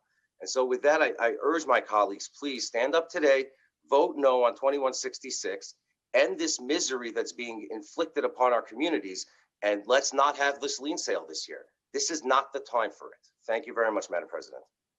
Thank you so much, Councilmember Yeager. Are there any other members who wish to speak at this time? No, Madam Majority Leader. All right, thank you. This has been a very good, spirited, and passionate exchange on the floor today. We will now move into the report of special committees. None. Reports of standing committees. Report of the Committee on Civil Service and Labor, Intro 2161, Workplace Health and Safety Board. Amended and coupled on general orders. Intro 2162A, Occupational Safety and Health Information. Amended and coupled on general orders. Report of the Committee on Consumer Affairs and Business Licensing, Intro 1116B, Food Vendor Permits. Amended and coupled on general orders. Report of the Committee on Finance, Intro 2166B, Tax Liens. Amended and coupled on general orders. Report of the Committee on Governmental Operations, Intros 1420C and 1832B, 311 Service and Complaints. Amended and coupled on general orders. Intro 1994, Ranked Choice Voting. Amended and coupled on general orders. Report of the Committee on Housing and Buildings, Preconsidered Intro 2204A, Basement Apartments. Amended and coupled on general orders. Report of the Committee on Land Use, Preconsidered LU 716 and Reso 1536, Intermediate School Council District 39. Couple of general orders, and at this time, I'm asking for a clerk to take a roll call vote on all of the items that are coupled on today's general order calendar. Adams. Permission to explain my vote. Permission granted. Time starts now. Thank you. With all due respect to my colleagues who don't agree with intro to 166B, this is actually, and I wonder if a lot of my colleagues have read the bill. That's my first concern. This is actually an anti-Giuliani-esque reform that, among other things, removes homeowners from eligibility of the tax lien sale. We have substantial support from our advocates who are at the table with us for this important reform. This actually is going to keep folks in their homes, something that has never been looked at before. So to call it a tragedy, I think that is a bit extreme. However, I respect your opinion. And I also doubt that the original supporter and advocate, reformer of such legislation, that being our Attorney General, I hardly believe that she would support this legislation if it were such a tragedy. I thank my colleagues who are passing legislation today. And once again, I ask my colleagues to fully support this very important reform. Thank you very much. Thank you, Councilmember Adams. And Councilmember Adams, your vote, please. I vote aye. Thank you. Ampry Samuel. Permission to explain my vote? Permission granted. Time starts now. I thank my 30 other colleagues who co-sponsored Intro 1994. And I want to remind everyone that the vote was in November of 2019. And I stood with Borough President Eric Adams 3 months after, on a cold day in February, in front of the Board of Elections at 42 Broadway, speaking directly to the media, calling on the administration to allocate funding to community groups to help in rolling out ranked choice voting. And this bill was introduced last summer. I totally understand everyone's point. Well, to Majority Leader Cumbo and Councilmember Cornigan, I totally understand your point and wish we were in a different place. But we are here and we're operating within a system that is not necessarily designed to support us. As of today, the State Board of Elections came out to say that they will work with the City Board of Elections to help implement RCV. So if this is something that is going to move forward, I don't want to miss the opportunity to educate the people. The pandemic climate makes voter education on a new system even more imperative. I have a duty, and we all have a duty and responsibility to do what we can, when we can, with what we have. And so with that, I just want to, ask everyone for their support and to vote yes on 1994. And with that, I vote aye on all. Thank you, Councilmember Samuel. Ayala. Permission to explain my vote. Permission granted. Time starts now. Thank you. First and foremost, I want to thank Councilmember Adams for all of her work. It takes great leadership to do something. I mean, it's easy to just sit back and do nothing. And I think that she's been working tirelessly and we need to recognize her efforts. I trust her leadership and I will be voting in the affirmative on her bill. I really wanted to also address the issues regarding Intro 1116. I want to thank Margaret. I want to thank the speaker and his team who have been, phenomenal throughout this process. It really saddens me when, we in this body, contribute to pitting one community against the other. This is a big city. There's room for all of us. And I think that you have a committed body that is dedicated to ensuring that brick and mortar businesses do not suffer from any unintended consequences. And we look forward to working with all of the colleagues who may have issues or concerns in their own districts to address any of those. I support this bill wholeheartedly because I have seen with my own eyes and I have spoken, to countless, primarily women of color who get up extremely early in the morning, 4 and 5 o'clock in the morning, to be out there in the cold, in the rain, in the snow, to be able to feed their families and still fall short because they have to pay someone who actually has the permit, upwards of $20,000 a year. That is criminal. And the fact that we have allowed that to happen for most of my lifetime is really a shame and is a stain on this city. So I am really proud of this work. And I will happily work with any one of you that has any concerns, but I really hope that you reconsider your vote and that you support this, because supporting this bill is supporting immigrants, the immigrant community in this city. It's supporting people that employ others in this city, a community that puts resources into the local economy. Thank you for your time. Thank you, Councilmember Ayala. Ano. Thank you. Barron. Request to explain my vote. Permission granted. Time starts now. Thank you. I just want to make sure that I did understand the bill related to the lien sale, and that it did say $1 million outreach by CBOs, not the DOF. It did provide for some persons who had would be granted exemptions because of COVID, and it did reauthorize a task force to reform the tax lien and remove hedge funds. And in addition to that, it extends the lien sale for 1 year. So I wanted to make sure that I had read it properly. And with that, I just want to say I'm voting aye on all, with the exception of 2166, on which I'm voting no. Thank you. Thank you. Councilmember Borelli. Thank you. I am voting aye on all except intros 1116B and 2082. Thank you very much.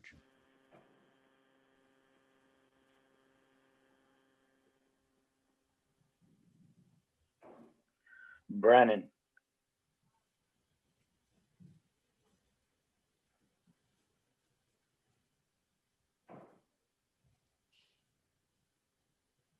Councilmember Brannan.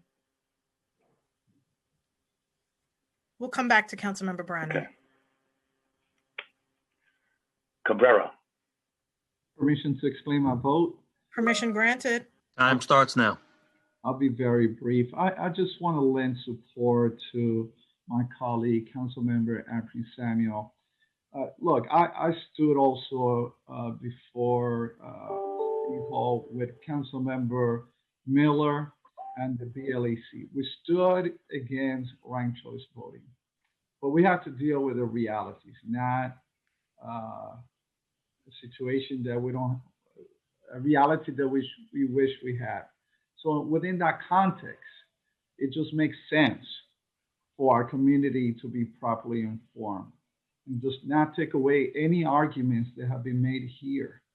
All the arguments regarding RCV are valid, but we have to deal with what we have. Either we take what we have right now, or we could make it better.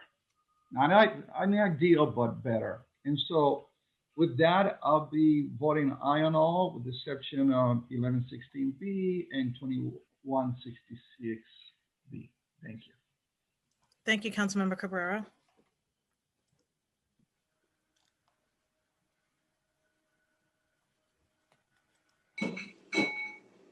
Councilmember Chin. Permission to explain my vote.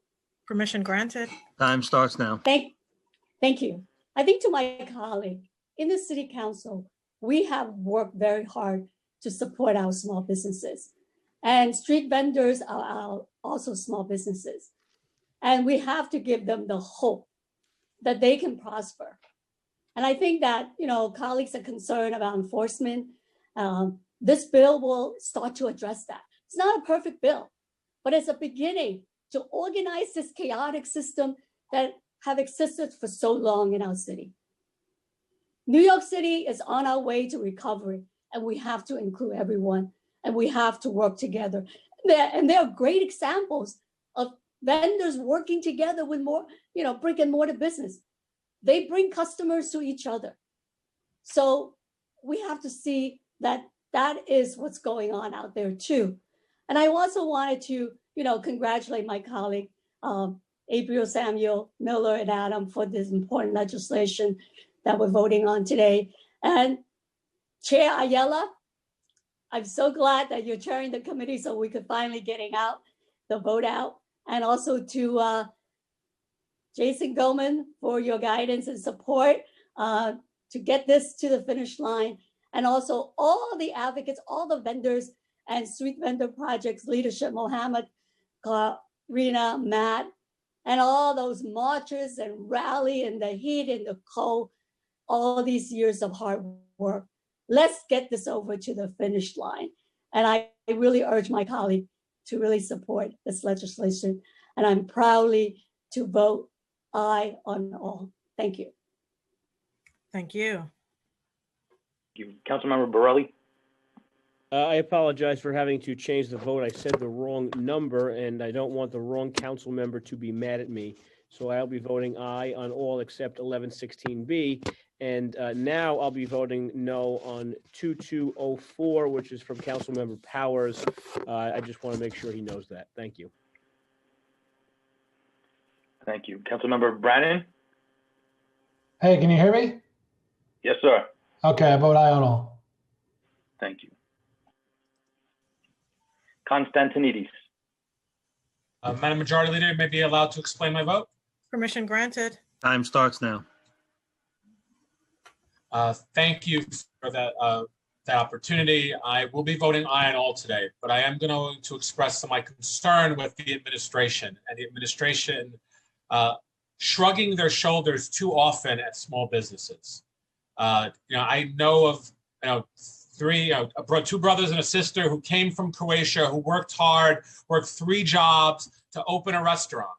And because they were across the street from a commercial zone, they were told they had to get rezoning of their building to get a sidewalk cafe.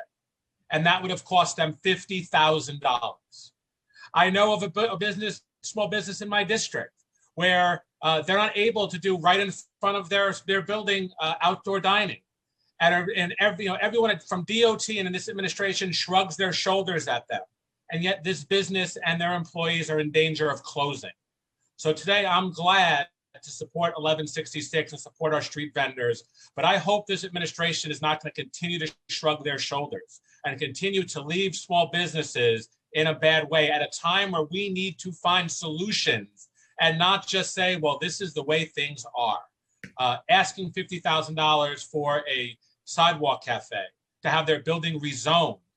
We should be looking to make sure our streets are for all. We should be making sure we're supporting small businesses. We should make sure we're doing everything possible because the world has changed in the last year. And yet the administration's response to small businesses has not. So that's why I'm passionate about fighting for our small businesses and doing more while I'm still supporting this bill today, 1116. So thank you to my colleagues. Congratulations on all of your hard work. And I look forward to continuing to work with you all on these issues. I vote aye on all again. Thank you. Cornegie. Permission to explain my vote? Permission granted. Time starts now. Thank you. I've spent the entirety of my adult life committed to supporting immigrant and minority entrepreneurs that have faced an uneven playing field. I was solidly with 1116 when it was written. I remain solidly with its goals, but COVID-19 drastically changed the landscape. I reject the myth that vendors have to compete with storefronts. We can support both. When we wrote this bill, we were not picking one side over the other, but that changed because of the pandemic. The bill must live up to its intention without disenfranchising another valuable city resource, our brick and mortar businesses. Increased street traffic helps everyone, but how can we manage that means success or failure for small businesses? It's not mutually exclusive to support all entrepreneurs, including street vendors, traditional brick and mortars, and app-based companies, all of which will play a respective role in revitalizing the state's economy. If we approach present and future legislation with thoughtfulness, contextualize our advocacy, we must stop pitting one against the other. Failure to consult with all sides leads to unintended consequences. So I propose an inclusive process with more stakeholders. Let's live up to the goals of this bill by adjusting the realities to the pandemic. There is a reasonable expectation that we can start a new dialogue that includes all small entrepreneurs. Thank you, and I look forward to a better way to support street vendors. I'll be voting yes on all except 1116. Thank you, Councilmember Cornegie.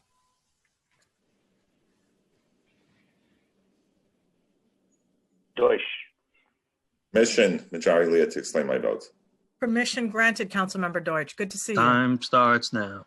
Thank you. Can I get 15 minutes like the majority leader? Don't blow it. Every year on January 27th, which was yesterday, we commemorate International Holocaust Remembrance Day. It is a day to reflect upon the lives lost during the Holocaust and to honor the memories of the victims. I often talk about the fact that my parents were survivors of unspeakable horror during the Holocaust and how they shaped my worldview. Today, I want to take a moment to speak about the incredible stories of bravery, heroism, and faith displayed by victims of Nazi brutality. One story is about two sisters who were imprisoned in Auschwitz during the war, just 14 and 16 years old. They had a friend who was in the same barracks as them, who fell ill without medical attention. And being sick in the concentration camp was a painful and slow death sentence. But these girls tried everything to save their friend's life. She was desperate for water, but there was none available. So every night these girls would burrow through the floorboards and climb into the freezing cold mud under the barracks. There under the barracks, there were pipes covered in condensation. Each night they would spend hours sucking the condensation off the pipes, spitting it into a bowl, and then feeding their friend that liquid. They saved her life. Another story tells the tale of a young man who was in a concentration camp in Poland. He was ordered by his Nazi guards to go into a shed where dead bodies were stored until they could be cremated. The Nazi told this young man to bring him a pair of pants off one of the bodies. Inside the shed, the man felt around and found pants for the Nazi. Before he brought them outside, he noticed there were pages in the pocket. He pulled them out and found an entire section of the Talmud, a holy Jewish book. He smuggled those pages back into his barracks, and every night he and a friend would sit outside under the moonlight, studying the Talmud. In the midst of hell, they kept the Jewish souls alive through the suffering. They both survived the war and lost contact. 50 years later, the once man was marrying off his granddaughter. At the wedding, he met this old friend from the concentration camp who was the grandfather of the groom.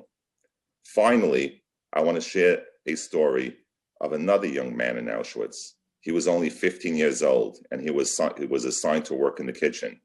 Every day, under the watchful eyes of the Nazi guards, he and the other prisoners would prepare food for the fellow inmates. And each day they would watch as food went into the trash, even as the prisoners were starving to death. Finally, this young man couldn't take it anymore. Risking his life, he would smuggle potato skins out of the garbage and under her shirt. In the barracks, he would distribute those meager portions to the sick, the elderly, and the children. That 15-year-old boy survived the war, and he moved to America, where he raised 4 sons with his wife, another survivor. He was my father, and he was my hero. The victims of the Holocaust endured tragedies we can hardly bear to imagine, but we can honor their memories by remembering their bravery, and by continuing to support the Holocaust survivors who remain here in New York City. God bless America, God bless our Holocaust survivors, and God bless you all. With that, I vote aye on all, no on 1116B. Thank you. Thank you, Councilmember Deutsch, and thank you for allowing us all to remember as well today. Thank you. Thank you. Thank you. Councilmember Barron?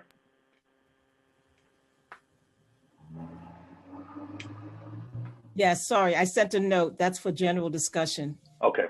Thank you. You're welcome. Councilmember Darma Diaz. You're on mute? Okay. Yeah, I'll be quick. I like to, yes to all, but I'd like to just make a comment on the food vendor bill. During COVID and trying to eat locally, I experienced 2 allergic reactions, which that was due to cross-contamination. So I'm asking for, in this process, for Department of Health to do due diligence as we're out there and we're grading. If a vendor says they have two skillets, let's test them and let's make sure. I was trying to have a fish taco and it was contaminated with pork. I quickly began to have an allergic reaction, and obviously that was not a good point, good time for me. So in voting yes to the vendor bill, I just ask that we do due diligence and assure that we pay attention to those that have food allergies. Thank you. That's yes on all. Thank you. Ruben Diaz. I'm voting yes on all except introduction 1116 and 2166. I bless you all. Happy New Year. Thank you, Councilmember Diaz. Drum. Aye. Aye. Thank you. Eugene. You're muted, Councilmember Eugene. I vote. Thank you very much. I appreciate that. Thank you. I vote aye. Thank you. Gibson. Thank you. Permission to explain my vote. Permission granted. Time starts now.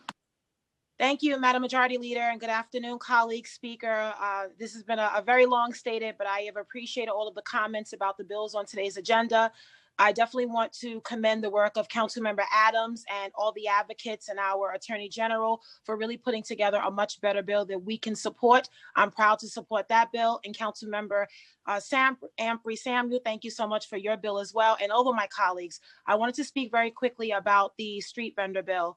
Because during this global pandemic that hit our country, I really had the honor to join the Street Vendor Project and our entrepreneurs at many food distributions in my district at a time when food insecurity was the greatest. So many families lost their employment, their income, and have struggled for basic necessities such as healthy food. I want to thank all the vendors who've supported our residents and families during this time. Our street vendors have long endured a system of inequity and unregulation for the past 40 years. The challenges they've faced, streamlining the vendor industry and achieving a balance and recognizing all of the challenges that have been faced is what we're talking about today. Our vendors have experienced a crisis that has been further exacerbated by COVID. They have been subjected to harassment, inconsistent enforcement, and exploitation because of a cap restriction that's been in place since the 1980s. Today's legislation put forth by Councilmember Chin breathes new life into this industry that has provided a valuable service. There is room in our communities for all small businesses, merchants, and our vendors, many of whom are entrepreneurs and small businesses of color.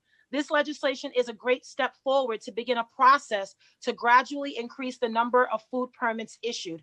I want to thank the Street Vendor Project, UJC, all of our chambers of commerce, our bids, NSA, our supermarkets, grocery stores, bodegas, small businesses who have all reached out to provide important input and amendments to strengthen this bill. I am grateful to have worked with our small businesses and our vendors during the pandemic, just 30 seconds, during the pandemic to bring much needed relief. Businesses have stepped up and so have our vendors. This bill is really a step forward in the right direction to achieve economic justice and reform. Now the work will begin with our agencies and stakeholders on the advisory board and the implementation. Thank you, Councilmember Chin, for your relentless efforts, Councilmember Menchaca, and all of my colleagues, the Street Vendor Project, and all the advocates on a job well done. I'm proud to support. I vote aye on all, and thank you, colleagues, for all of your important bills today. Thank you, Madam Majority Leader. Thank you, Councilmember Gibson. Jonai. Permission to explain my vote, Majority Leader? Permission granted. Time starts now. Thank you. It's don't tell me how much you love me. Show me how much you love me. And what we've told the borough of the Bronx in particular, and the outer boroughs and our small businesses in their greatest time of need is you don't matter, especially if you come from the outer boroughs. The total grant and loan program that was offered to all 240,000 small businesses in New York City is a total of $8.5 million, $85 million, of which only 4 to 5 million came directly from the city's taxpayers' coffers.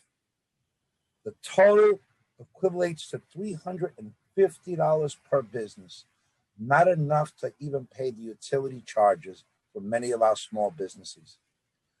We have forced them to shut down through no fault of their own. The pandemic has been the devastation of their business models. And in their greatest time of need, rather than give them relief in the form of grants, no interest loans, or relief from real estate taxes and water and sewer, today we also discourage them from opening their doors if ever. 1/3 of our small businesses will not survive this pandemic. And that's many small businesses that are women-owned, minority-owned, and immigrant-owned. We don't have to peg one against the other. Intro 2166 does not go far enough to protect our homeowners from real estate tax and water and sewer tax liens. Another injustice that we're allowing to occur today. I can't see light at the end of the tunnel any longer. I sit side by side with all those that are struggling through this pandemic and crisis, shoulder to shoulder, trying to help and encourage them to survive. I don't no longer have the strength to encourage them to survive this pandemic when we continue to work to undermine their very existence. With that, I vote aye on all with the exception of 1116. Thank you, Majority Leader. Thank you so much, Councilmember Jonai. Grodenchik. Thank you. I don't request to speak on the legislation today, but I would ask that I be added to the list of people who wish to speak following our vote today when I will discuss the vaccination desert that is Eastern Queens. So with that, I vote aye on all except for 1116B, which I am voting no on today. Thank you, Madam Majority Leader. Thank you. Holden. I vote aye on all with the exception of intros 1116B and 2204, which I vote no. Thank you, Councilmember Holden.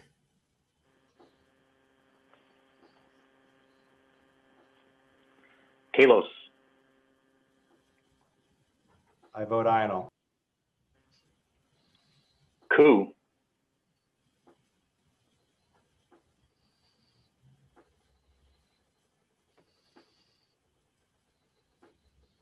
Councilmember Koo, are you on mute? Yeah, I'm here. Yeah. Hi, I vote aye on all. Thank you. Aye on all. Thank you. Got it. Thank you. Kozlowitz. I vote aye on all, and congratulations to Margaret Chin and also to Councilmember Adrian Adams. Lander. Request permission to explain my vote. Permission granted. Time starts now. Madam Majority Leader, speak quickly on 4 of the bills on today's calendar. First, I'm proud to be a co-sponsor of 2204A, the basement accessory dwelling unit bill with Councilmember Diaz. Congratulations on your first bill.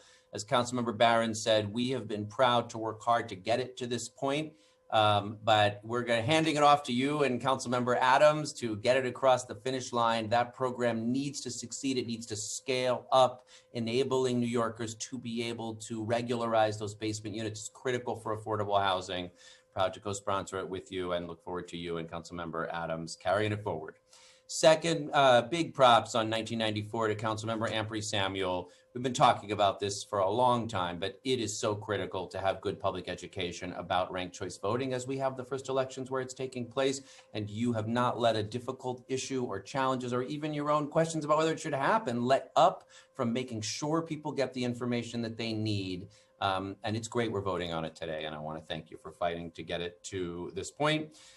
Councilmember Margaret Chin, congratulations. This has been an incredibly long struggle, and I've been so lucky to be, your ally. You've been our champion. Props to the Street Vendor Project. I want to say thank you to all the folks who weighed in on this, including small business advocates who made the bill better, even where they don't agree with it. it's true, we have not done enough to show up for our brick and mortar small businesses, and we need to do more. I'm introducing a bill today, and there's a lot of others, but that is no reason at all to make sure that we stand by the set of immigrant, largely women, hardworking New Yorkers. I don't know about all of you, but one of my favorite kids' books was The Pushcart War. I don't know if you read The Pushcart War. That was a war between the street vendors and the trucks, not the brick and mortar businesses.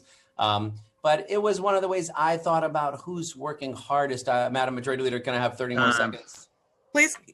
Please, you can continue. Thank you very much. So I urge people to go back and read The Pushcart War and remember just how heroic our street vendors are, how much they matter for our city. But we don't want any war here. What we want is to be able to do right by those street vendors and by our brick and mortar small businesses. So let's pass this today, and then let's get back to doing things that help everyone. And finally, I want to speak to Intro 2166. I first want to praise Councilmember Adams' work on this. She made this bill so much better and fought tirelessly on something and moved things that I don't think anyone thought would be possible. So I want to give you a lot of praise on this, Councilmember.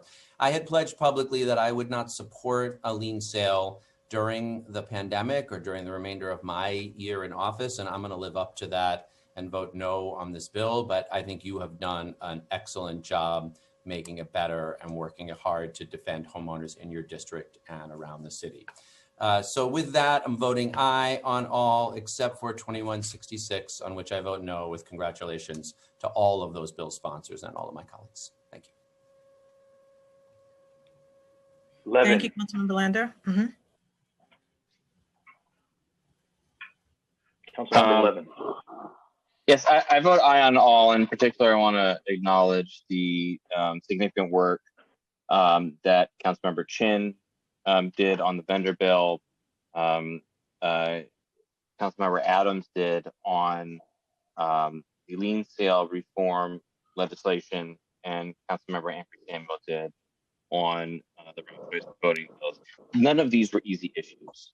These were significantly difficult issues where they required a lot of judgment, a lot of good faith effort, and a lot of purpose and intent, which is often what legislation requires. It's not always that we get everything that we're hoping for, or everything that we want, or even most of what we want. But it is, it requires an ability to see the bigger picture and work towards a just resolution. And I commend all three of my colleagues in particular for the work that they did on this legislation. And I also want to acknowledge the great work that the Street Vendor Project has done, and former Speaker Melissa Mark-Viverito and our current Speaker Corey Johnson on the street vendors bill. I've been a really proud friend of the vendors since my first term in office when we did the reduction of the fines legislation. So I congratulate them on a hard-fought victory today, many years. And I want to acknowledge the great work of Mohammed Atia and before him, Sean Bezinski, for really putting their heart and souls into that bill. And with that, I vote aye on all. Thank you. Levine. Thank you, Madam Majority Leader. Permission to explain my vote. Permission granted. Time starts now. Thank you so much. I first want to express my gratitude to the leadership of Councilmember Adams for doing so much to reform the lien sale process and to provide more protection than ever for struggling homeowners.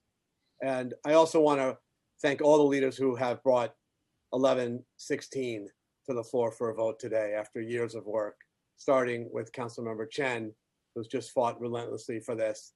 I want to thank Speaker Johnson for making this possible. And I want to thank the past Council Speaker, Mark Viverito, who really laid the groundwork for this to make it possible to happen today. I want to thank the street vendors themselves who organized relentlessly, strategically for years to make this possible. And I want to thank small business owners who also worked hard to help shape this bill and in many ways made it better. And ultimately, 1116 does three important things. First, it's going to drain the exploitative illegal market in permits. Secondly, it's going to create more economic opportunity for struggling micro entrepreneurs. And thirdly, it's going to bring about more consistent and fair enforcement. And so this really is a win for the city. Proud to be supporting it, and we'll be voting aye on all. Thank you. Thank you. Lewis. Permission to explain my vote. Permission granted. Time starts now. Madam Majority Leader, I would like to congratulate all my colleagues whose legislation is being passed today.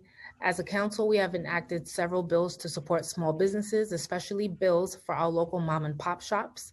We also know that street vendors are crucial to revitalizing local neighborhoods and our city's economy by removing barriers to healthy and affordable goods. Central Brooklyn has a heavy immigrant population, and there are entrepreneurs that will rely on opportunities that Intro 1116 would create to support their families. So I want to thank you, Councilmember Chin, and the advocates for your leadership on this issue. I also would like to thank the countless housing advocates who reached out and helped support Chair Adams and all of our colleagues to push back and get the administration to make significant reforms to Intro 2116. Thank you, Chair Adams, for your tireless efforts, and I vote aye on all. Thank you. Mizell. Yes, and all except 1116B. Thank you. Menchaca. Permission to explain my vote. Permission granted. Time starts now. Majority Leader. And I want to continue with my remarks on the street vendor bill to also thank the incredible organizers at the Street Vendor Project. They have been incredible in bringing vendors from across the city together, educating them about the process, learning a lot about the legislative process, but also pushing us to ensure that we had their interests at heart. The New York Immigration Coalition was incredible as well, in ensuring that good information got out and that we had the support at the end of the day. The more special shout out goes to all the street vendors in Sunset Park. You know, they're the ones that reminded me of the incredible work before I became a council member that they had to do in Sunset Park. That work was met with open hearts and open minds, but led to a dysfunctional response from the city. This bill is going to create the ability for a sensitive, culturally sensitive team of people who will be able to react, not like the police do right now, which often endanger so many of our immigrants and our streets and lead them towards a deportation proceeding. That will all change. That's something that makes me so proud to be a part of this, and so thankful for all of you to standing up today and saying yes to the bill. On the reauthorization of the tax lien sale, I want to also echo the thanks to Councilmember Adams for really getting in there. I've learned so much about this through her and her team and the advocates, but the reduction of the authorization of 1 year is a huge win, and I want to say thank you. But fundamentally, I believe that we have to abolish the tax lien. We have to abolish the tax lien and create alternatives that support wealth creation in communities who have historically been kept out of systemic inequalities that exist. That's what we're fighting here. And we got to prevent predatory private actors. I will be voting no on 2166B and aye on the rest. Thank you. Thank you, Councilmember Menchaca.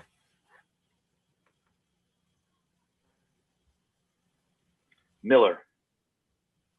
Permission to explain. Permission granted. Time starts now. Thank you, Madam Majority Leader. I'd first like to congratulate my sisters, Councilmember Adams, Ampry Samuels, and the leader and conscience of the caucus, Councilmember Margaret Chin, on the great work that they did on today's legislation being passed. I also want to add context to 2161 and 2162. the bills that are being passed today and from Civil Service and Labor. Last week at the Board of Election Queens site, on the heels of the last month on the Board of Elections Bronx site, there was a Corona-19 outbreak. DCAS swooped in, tested all of their workers on site, did a deep cleaning, sent their workers home. DoIT did the same, but the Board of Elections left their workers there for another 5 days. It is these type of inconsistencies and the lack of uniformity in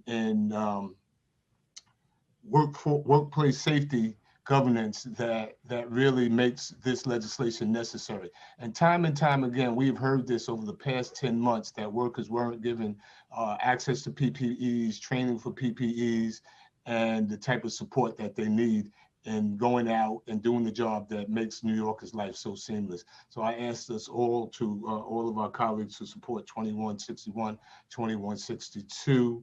I will be voting aye on all with the exception of 2204. I will be consistent and abstain. Thank you.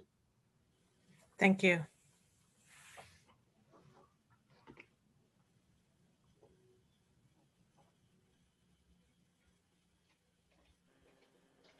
Moya, I vote aye on all.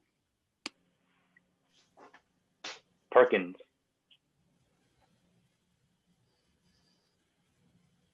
You have to say it again. Aye on all. thank you.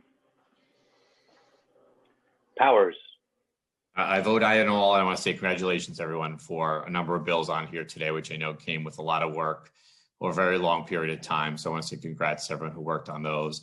And I want to say a very special shout out to my colleague, Joe Borelli in Staten Island. I vote aye. Thank you. Reynoso, Permission to explain my vote?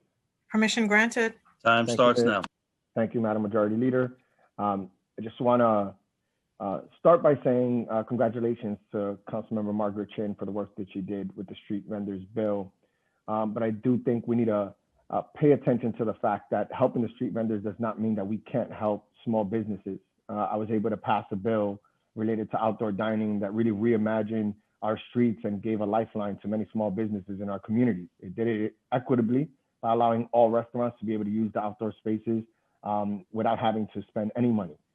Because of it, we're going to be a new New York City when we come out of this pandemic, making that permanent.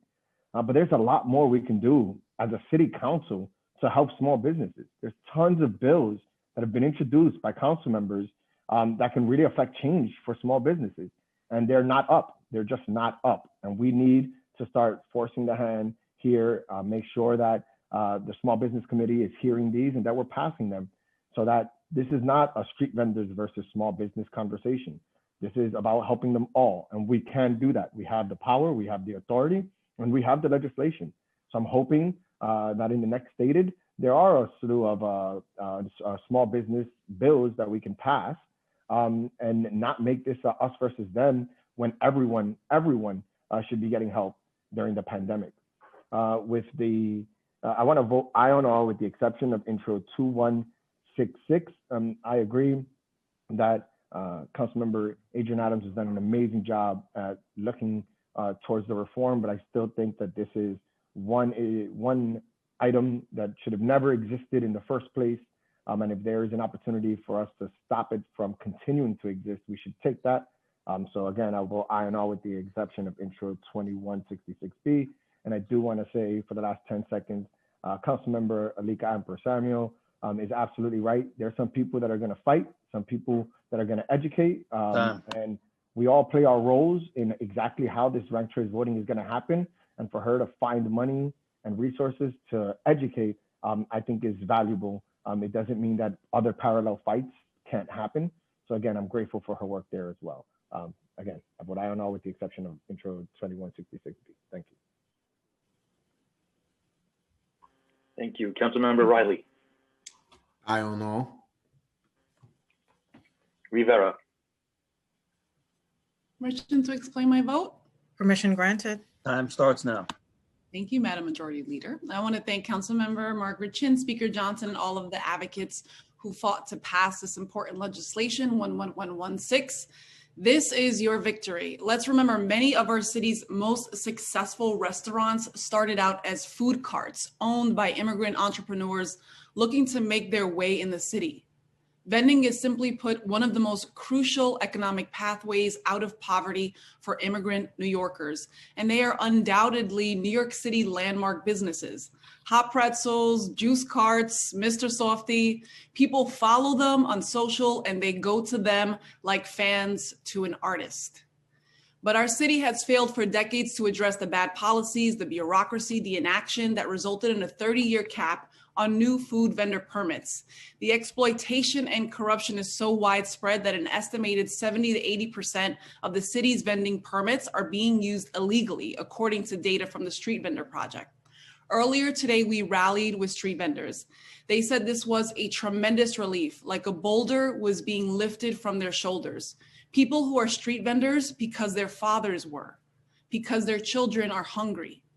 They have fed our New York City families, forever bringing their own cultural identity to our city blocks, and we should thank them for that.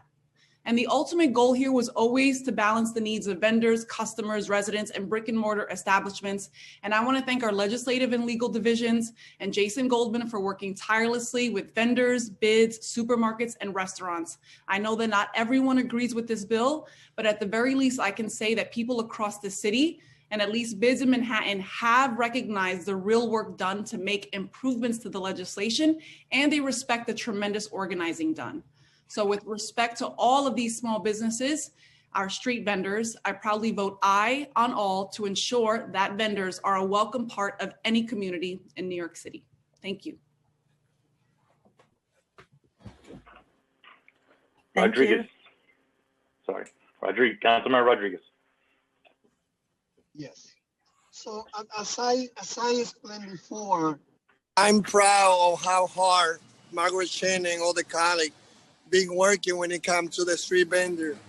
However, I do want to highlight that for me, it is important also to recognize the great job, not only of the great leader of the street vendor project, but also all the members of the small business community, such as Nelson Eusebio from the Supermarket Association, Jeffrey Garcia from the Restaurant Association, who also has been part of this conversation. And I hope again that the most important thing that they've been asking for, enforcement must be done. Whatever term we want to use it, we have to take out those people who are conducting criminal action by charging people those permits that we give them for the city, supposedly for them to work on it, and they are renting those permits, as that has been said, for $15,000 or $20,000. Hoy nosotros tenemos que trabajar para defender a los pequeños negociantes, a los dueños de supermercados, de restaurantes, como también defendemos a las personas que venden en la calle. I will always defend a street vendor that have one or two tables in the street, saying tamale, saying any type of item. But I have issue when there's 20 tables in the street, turning as a bodega, as a supermarket, and be called a street vendor. So let's work on the enforcement. Let's be sure that we support those street vendors that are selling food in the truck, those that have one or two tables, but let's go after those that they turn in corner in our street as supermarkets and bodega. Vamos a trabajar juntos para apoyar a los vendedores de la calle, a los que venden tamales, a los que tienen una mesa vendiendo, pero no podemos permitir que se abran 10 mesas frente a un supermercado o una bodega vendiendo los mismos productos. With that, I Thank you. Thank you, Councilmember Rodriguez. Rose. I vote aye on all, and I want to especially commend and congratulate my colleagues for shepherding these very difficult but beneficial bills across the finish line. I want to especially give a shout out to my Women's Caucus colleagues, Council Members Chin, Adam, and Empress Samuels, who worked really hard to make sure that the bills that we are passing today have benefit to the communities that all of us represent. Thank you. I vote aye on all. Thank you, Councilmember Rose. Rosenthal. I vote aye on all, and I just want to point out that of all the bills we're passing today, there are 3 very complicated bills that I know took a great deal of negotiation and grace. And I want to congratulate the council women, council members Chin, Adams, and Ampry Samuels, that got them over the finish line. And Councilmember Rose, great minds think alike. I vote aye on all. Thank you so much. Salamanca. Aye on all. Thank you. Traeger. Aye. Ulrich. I am asking for permission to vote on all land use items as well, if I may. Madam Majority Leader, I'm requesting unanimous consent. I apologize. Permission granted. Thank you. I'm voting aye on all land use matters, and I'm voting aye on all today with the exception of intro number 116B, and I hope everybody's staying healthy. Thank you very much. I vote no on that bill and aye on all others. Thank you. Thank you. Vallone. Madam Majority Leader, maybe I explain my vote, please. Permission granted. Time starts now. Thank you, my dear. You know how I am at multitasking, and now I'm mobile at the moment, so bear with me. This is not easy. You know, listening to the passions of the council members today for you as Majority Leader should make you very proud. For the amount of work, for the amount of work that everyone has put in over the years. Wherever you fall on these bills, it's a testament to the council members and how hard they've worked and how needed they really are. You know, I've always been a steadfast supporter of our small businesses and restaurants. And I think what's important to note, what everyone's kind of saying today, is we're all in agreement that the time is overdue for re-regulations and protection for the vendor industry, and that they've been working under this ridiculous market that has existed. My opposition to the bill is we could have done all that, and we should have done all that long ago. But we didn't have to expand and double the amount of the licenses at a time when that industry is collapsing.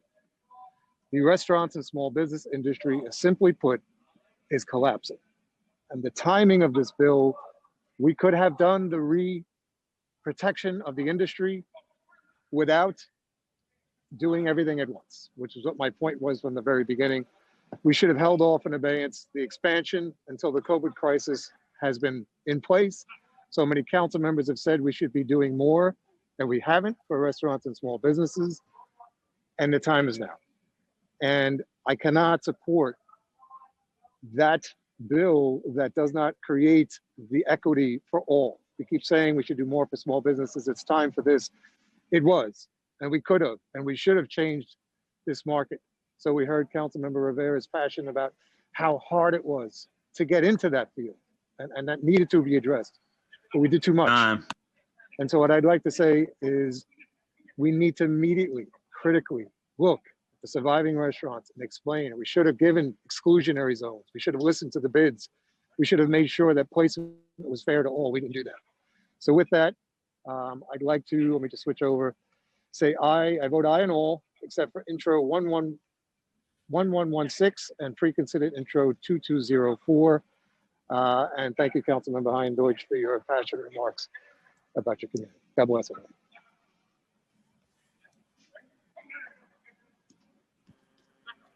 Van Bramer. Permission to explain my vote. Permission granted. Time starts now. Thank you very much. Once again, congratulations to Councilmember Chin and Chair Ayala. The street vendor bill is an amazing victory for workers, for immigrants, and I'm proud to support it, and everyone who fought to make it happen should be proud. I am voting no on 2166B, but again, want to extend my great respect to Councilmember Adams for the amazing work that she did on this. Few could have done what she did. And I respect that work a great deal. I do want to say, because it just became public while we're meeting, that the mayor has agreed to open up the outer roadway of the Queensboro Bridge for cyclists, which is something I have been fighting for years. And Councilmember Kalos joined me in that effort because the bridge spans our 2 districts. The mayor will be announcing this in his State of the City speech, but I want to applaud all of the activists, all of the folks who have fought for a safer Queensboro Bridge. For years, we've marched, we've rallied, we've put up the money, Councilmember Kalos and I, to make this happen, walked the bridge with the DOT commissioner, and it is going to save lives. It is going to make this bridge safer for everyone to walk across, to ride their bike across, and in a time when more people are riding bikes because of the pandemic to get into and out of Manhattan and to Queens. This could not come at a better time. It is a major victory for everyone who cares about a safer Queensboro Bridge and for the right of everyone to traverse their streets and even their bridges safely. So congratulations to every single person, Transportation Alternatives, and everyone who fought to make this a reality. Thank you very much. And I vote aye on everything else except for 2166B. Thank you. Thank you. Yeager. Thank you, Madam President. May I be excused to explain my vote? Permission granted. Time starts now. Thank you, Madam President.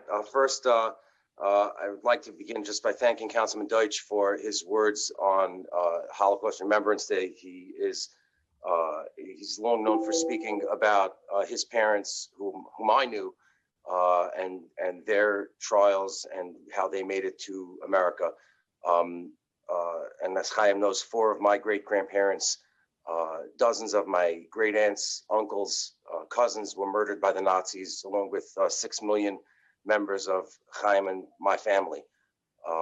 If never again is to mean anything, I think we have a lot more to do. And I'm grateful for Chaim's words today. He's always a strong voice of moral authority on this.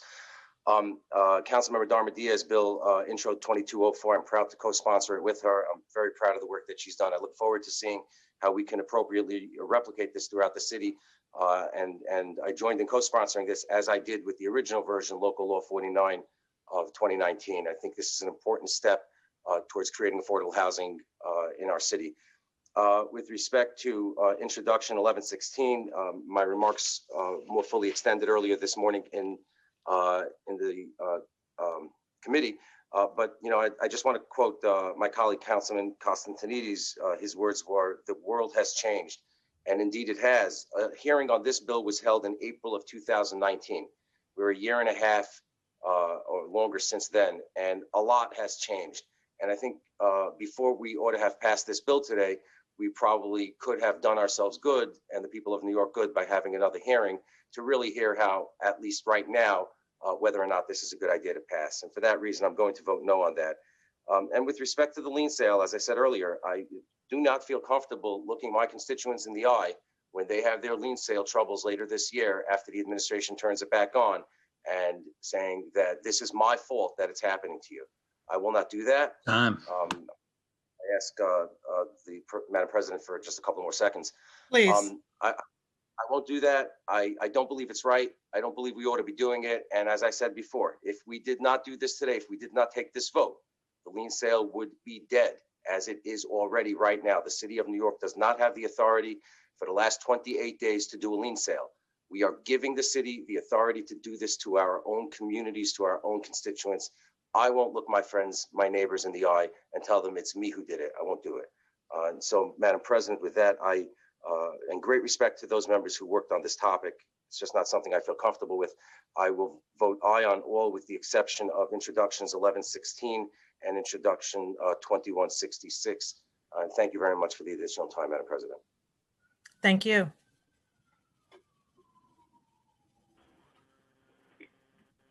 Matteo. I'm voting no on 1116 and no on 2204 and aye on the rest.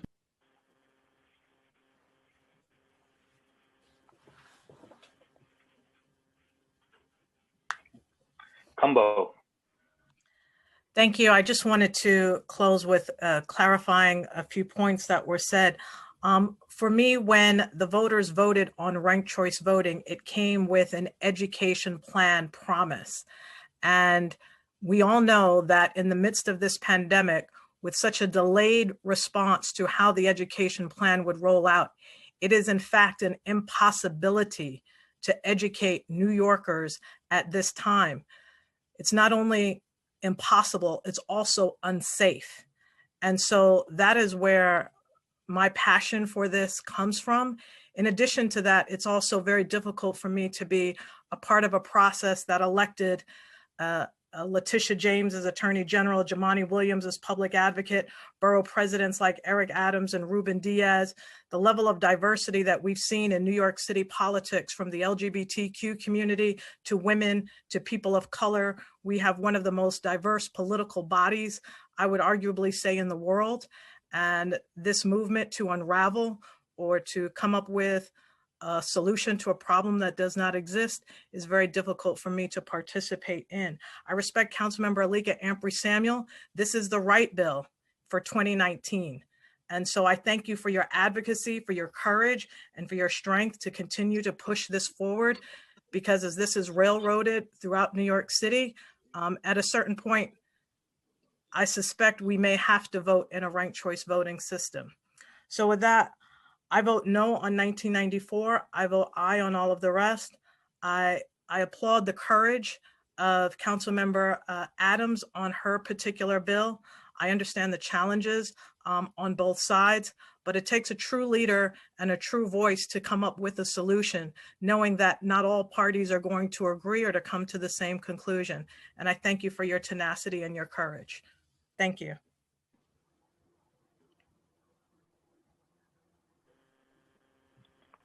Speaker Johnson. Thank you, Madam Majority Leader. Thank you to all the members. I vote aye on all.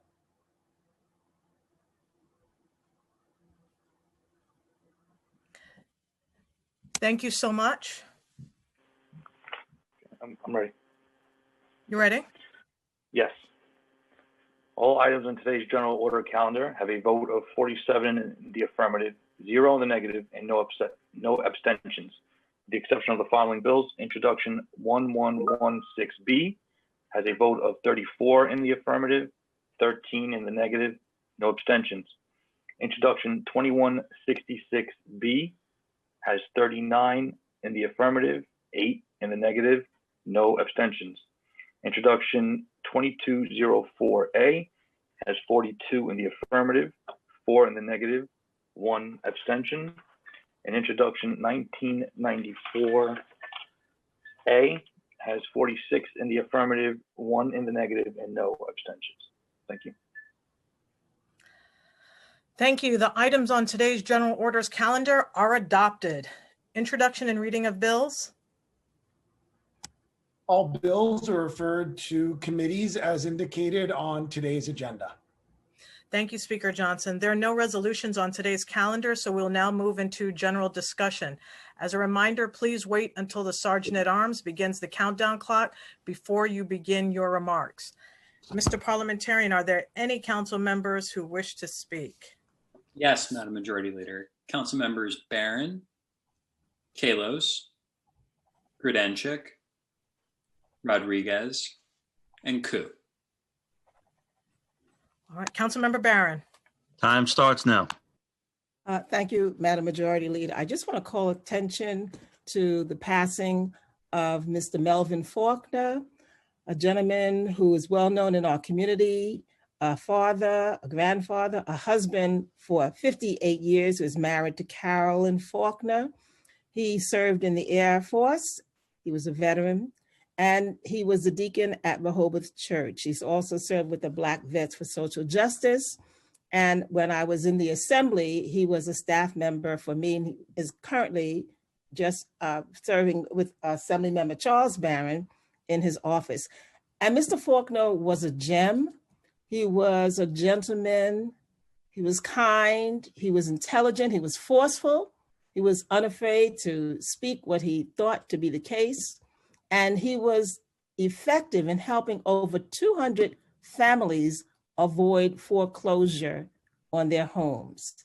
He worked with them, he represented them at hearings, and he was very successful, and he will be greatly missed. Secondly, I just want to talk about this week. In January in 1972, Shirley Chisholm announced her candidacy for presidency. She was a Brooklynite. She grew up in a Garveyite family where they had conversations about white oppression, Black radical consciousness, and Black pride. She moved on and moved from being a teacher to moving into the assembly, where she was one of the architects of the SEEK program. She then moved to Congress, where her platform addressed the issues of police brutality, prison reform, gun control, drug abuse, and women's rights. Not much has changed in all these years. Shirley Chisholm challenged the local Democratic Club restrictions on penalties that they imposed on members who did not fall in line. Her slogan was unbought and unbossed. And she said that if you decide to operate on the basis of your conscience rather than your political advantage, you must be ready for the consequences and not complain when you suffer them. There is little place in the political scheme of things for an independent, creative personality for a fighter. And anyone who takes that role must pay the price. Thank you. Thank you. Madam Majority Leader, Councilmember Kalos does not wish to speak. You can move to Councilmember Grodenchik. Councilmember Grodenchik. Time starts now. Thank you, Madam Majority Leader. Let me add my words to those of Councilman Deutsch. Yesterday, I remembered members of my family, the Grodenchiks, the Boroshanskis, the Rosenfelds, and the Malamids, all murdered for the crime of being Jewish people in Eastern Europe under the reign of the tyrannical Nazi regime. So today, and every day, actually, I remember them. I want to speak about vaccinations today, Madam Majority Leader, or actually what I want to speak about is the lack of vaccinations in my district, in Paul Vallone's district, in Councilman Miller's district, in Adrian Adams' district, and in the district that was formerly represented by the new Queensborough President Donovan Richards. Eastern Queens is a vaccination desert. We knew this vaccine was coming. We knew that the day would come, and it did come, when vaccines would be available. And the people of Eastern Queens pay their taxes. They generally pay them on time. And in many cases, like that of my aunt, they have been living here for decades. In the case of my Aunt Bevy, she's been living in Belrose since 1948 and still paying her property taxes. It is outrageous that the city of New York has made absolutely no accommodation. I read on Twitter that one of my constituents is being taken by her son from North Shore Towers to the Javits Center this Sunday. Do you know how far it is from North Shore Towers? North Shore Towers borders on Nassau County. It is almost criminal that she has to trek all the way across the city in her 10th decade to get to the Javits Center. So today, I am calling upon the mayor of the city of New York and all the people who work for him to find a way to pick us up on the opportunities we have offered to them. Queensborough Community College is available. The Sam Field Center, which is part of the Common Point Social Service Network, is available. Just a few more words. Martin Van Buren High School is available in the high school for teaching. And if those sites aren't good enough, I can find others. And I know my colleagues further south of me can also find sites so that the people of Eastern Queens don't have to schlep all over creation to get vaccinated for COVID-19. With that, I thank you, Madam Majority Leader, for the time. Thank you, Mr. Speaker. Thank you. We will now have, I believe, Councilmember Rodriguez, followed by Councilmember Ku. Time starts now. Can anyone help me to describe how should we call a scenario where during the COVID, most people who died and got the COVID in New York City, they were Latinos, Black, and Asians. And now with the 600-something thousand people that got the vaccine, that's the group that got the vaccine in less number. Can we call it racism and discrimination? Or can we call it something that we didn't know how to plan and we will learn to do it better? My people are disappointed. My people are completely, so concerned on what is the city that we're building. I want to hear from the city leader, from the state leader. I want for them to realize and recognize that as we are speaking right now, a developer in Midtown purchased 1,000 vaccines to provide it to the tenants who live in that building. And that the elected officials in those areas, they know who is the developer. No one is talking about it. So I think that as people speak about our history and so mad and disappointed what happened, I'm mad and disappointed to see that Latinos, Black, and Asian has been left out on getting the vaccine. That's why I join my voice with our Brooklyn Board President, Eric Adams, Norman Siegel, asking for the city to disclosure the numbers of who got the vaccine so far in the city of New York. Nosotros tenemos que acabar con el racismo y la discriminación en la ciudad de Nueva York, donde los latinos, los negros, los asiáticos se murieron en mayores cantidades por el COVID y en este momento no se le están proveyendo la vacuna a esas personas.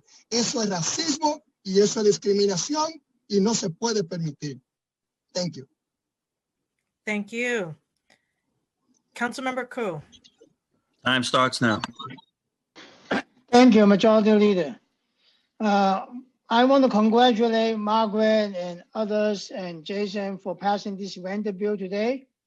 So I want to also use this opportunity to say that we need to be fair to our small business owners.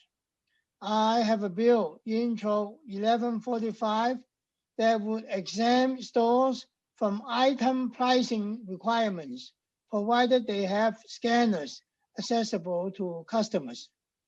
During the pandemic, this would help reduce their already significant burdens. So I encourage all my colleagues to sign on to this bill. That's all I want to say. For those who are not familiar with item pricing, is when you go to supermarket, you see these workers pricing all the items on the cans, on the jars, every one of them, they have a price.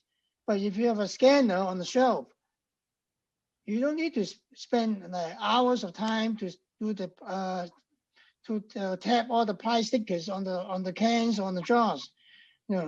I mean, we live in a modern age now, where scanners all over. So, and the scanners are very cheap to attain now.